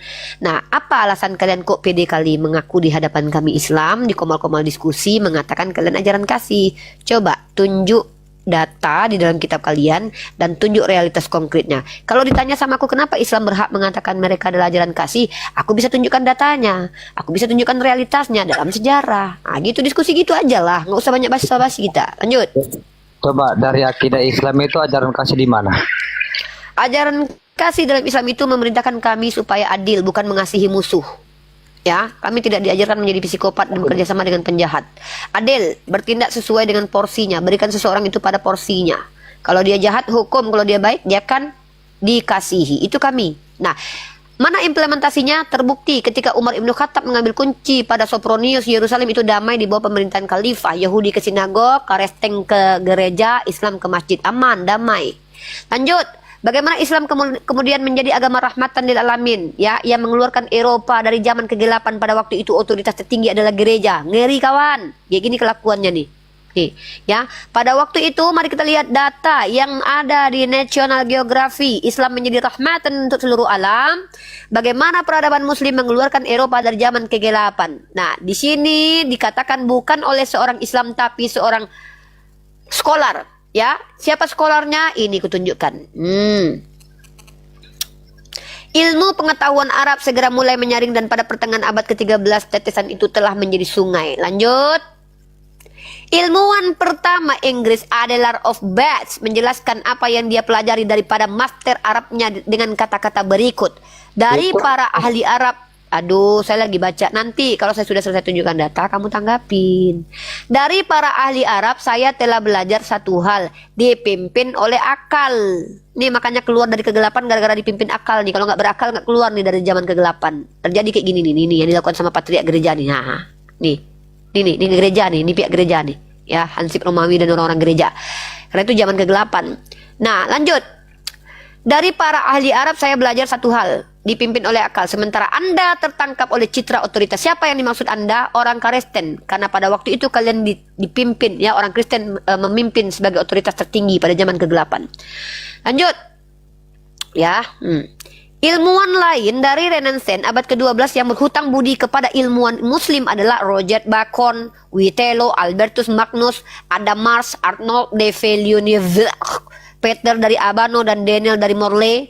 Dalam transfer peradaban Muslim ke Eropa, 3 perkembangan utama yang penting dalam dibedakan. Yang pertama ada proyek penerjemahan raksasa di Italia Spanyol. Perkembangan kedua adalah pengadopsian, terutama di Istana Bas Sisilia, bla bla bla, panjang. Ini humanisme ini bukanlah filosofi ateis seperti yang sering dipahami saat ini, tetapi berdiri dari serangkaian. Mute dulu Johan. Mute dulu Johan. Duh, banget ini. Tetapi berdiri dari serangkaian disiplin ilmu seperti kemampuan berbicara dan menulis, pengetahuan tata bahasa, puisi, pengetahuan, beasiswa dan penelitian teks-teks agama. Disiplin humanis ini menjadi kekuatan pendorong mendasar dari peradaban Eropa yang muncul, seperti ditulis oleh George Makdisi dalam bukunya Kebangkitan Humanisme dalam Islam Klasik dan Kristen Barat. Humanisme awal yang terkenal adalah Petrarch, Giovanni Boccaccio, dan Colusio Salutati. Islam adalah sebuah pengaruh bahkan dalam perspektif humanis manusia, diilustrasikan oleh orasi terkenal humanis Pico della Mirandola tentang martabat manusia yang telah disebut Manifesto Renaissance dan dimulai dengan mengutip humanis Muslim terkenal Abdullah ibnu Qutaibah. Ya, ini sekolah-sekolah Islam nih dengan peradabannya sampai dilukis nih. Pengaruh peradaban Islam telah menyebabkan perasaan tidak nyaman di kalangan orang Kristen Eropa. Orang apa? Kami menyebarkan peradaban, orang Kristen nggak nyaman. Nah, inilah kelakuan kalian sampai sekarang. Kami menyebarkan kecerdasan, kalian nggak nyaman. Nah, itulah kalian. Terbukti. History to repeat itself. Sejarah itu terulang. Giliran kami sekarang mencerdaskan, kalian nggak nyaman. Kalian suruh kami berhenti. Kalian bilang jangan bahas-bahas kitab kami. Kalian mau membawa Indonesia ke zaman kegelapan lagi soalnya. Nggak bisa. Nggak bisa. Selagi aku hidup. Walaupun aku akan dihajar oleh banyak orang. Nggak apa-apa. Biarkan. Karena Hipatia dulu dihabisi oleh patriark gereja. Tahu kalian kenapa Hipatia dihabisi nyawanya? Karena dia pintar. Dihabisi sama siapa? Patriark gereja. Biarkan. Paling kalau mati aku kalian hajar orang Kristen yang menghajarku ya. Suatu saat kalau aku mati di tangan orang Kristen, namaku hanya akan akan masuk dalam sejarah. Seperti Hipatia. Generasiku akan mengingatku. Uniriva yang mencerdaskan bangsa selama ini membedakan ayam dengan bebek, dikarungi sama Oten. Paling gitu nanti. Lanjut. Silakan. Jadi narasi-narasi yang kamu katakan itu dari teolog-teolog, bukan menurut agama kamu. Siapa teolog? Ya kan kamu. Siapa teolog? Aku teolog. Kamu kan menggunakan narasi-narasi yang gak terpapar dalam agama kamu atau dari iman kamu. Mana dia? Aku turun dulu nih. Itu namanya perbandingan, artinya orang berstatement itu pakai data. Nah, sekarang diam dulu. Sekarang giliran kamu tunjukkan ajaran. Dengerin dulu. Abis ini kau yang ngomong, gak ada yang motong. Tunjukkan ajaran kasih di kekristenan pakai data. Tidak ada yang ganggu. Iya, pakai data, pakai data. Pakai data. Tunjukkan ajaran kasih di kekristenan pakai data. Lanjut. Gak ada yang motong kok. Kita tunggu. Yes, pakai data. Ayo brother, silakan. Terserah mau data apapun. Ternyata di sini 1 Yohanes 3. Jangan di-mute, jangan Yohanes di-mute. 3. 1 Yohanes Kan aku 3. lagi Ustaz. Kan aku lagi Ustaz. Kalian Islam, kalian mute pula orang. Ya silakan. 1 Yohanes 3 berapa? Parah. 1 Yohanes. Apa lagi Ustaz? Ayat 1 Yohanes 3.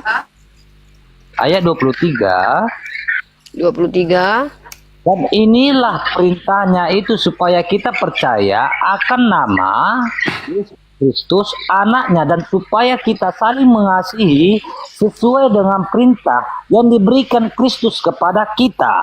Di dalam 1 Yohanes 4 ayat yang ke-19, kita mengasihi karena Elohim itu mengasihi kita. Ya, dan yang terakhir. Apa ini? Tunggu, nggak ngerti dulu.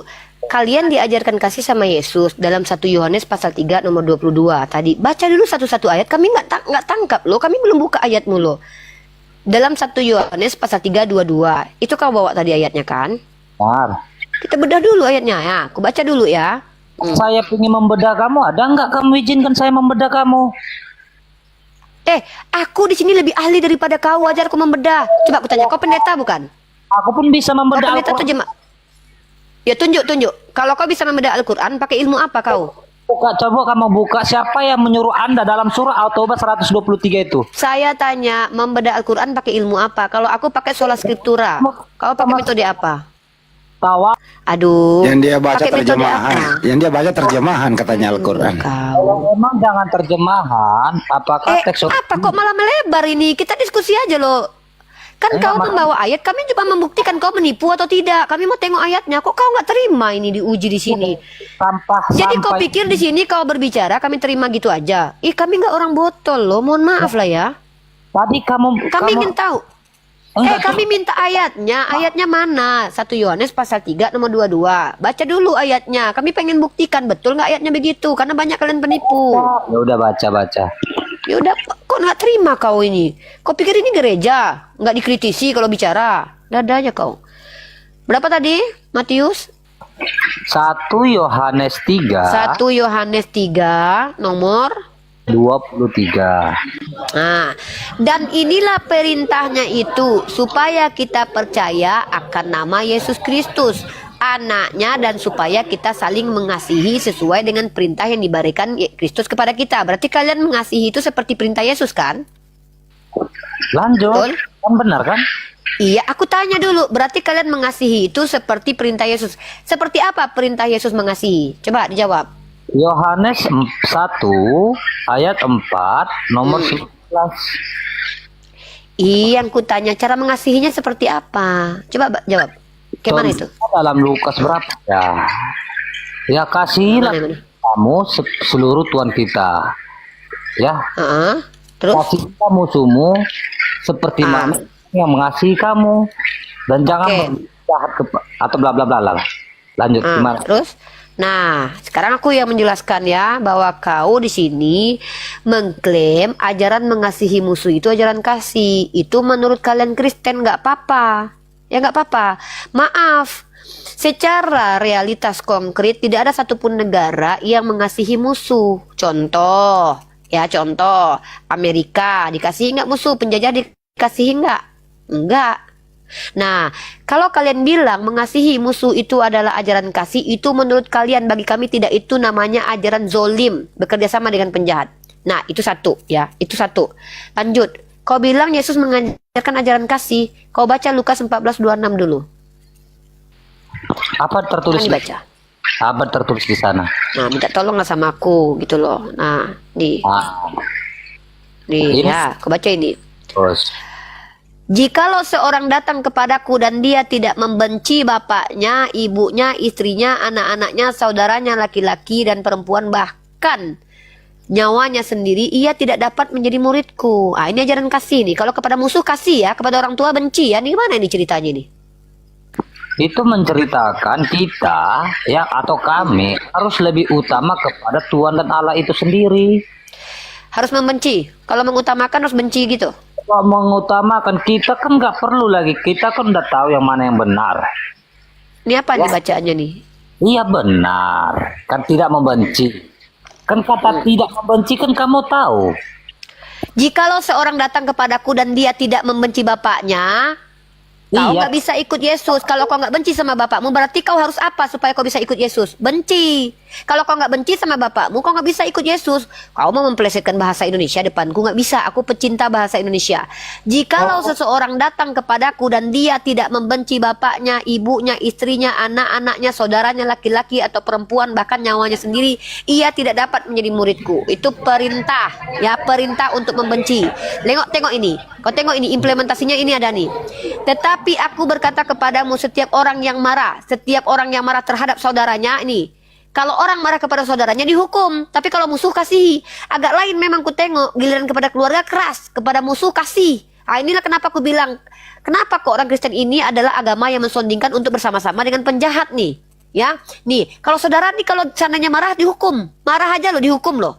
Siapa yang berkata pada saudaranya kafir, dibawa ke mahkamah agama. Kalau berkata jahil, berkata BODOH, itu masuk neraka. Tapi kalau kepada musuh kasih. Kepada bapak benci, kepada mama benci, kepada istri benci, tapi kepada musuh kasih. Lah kau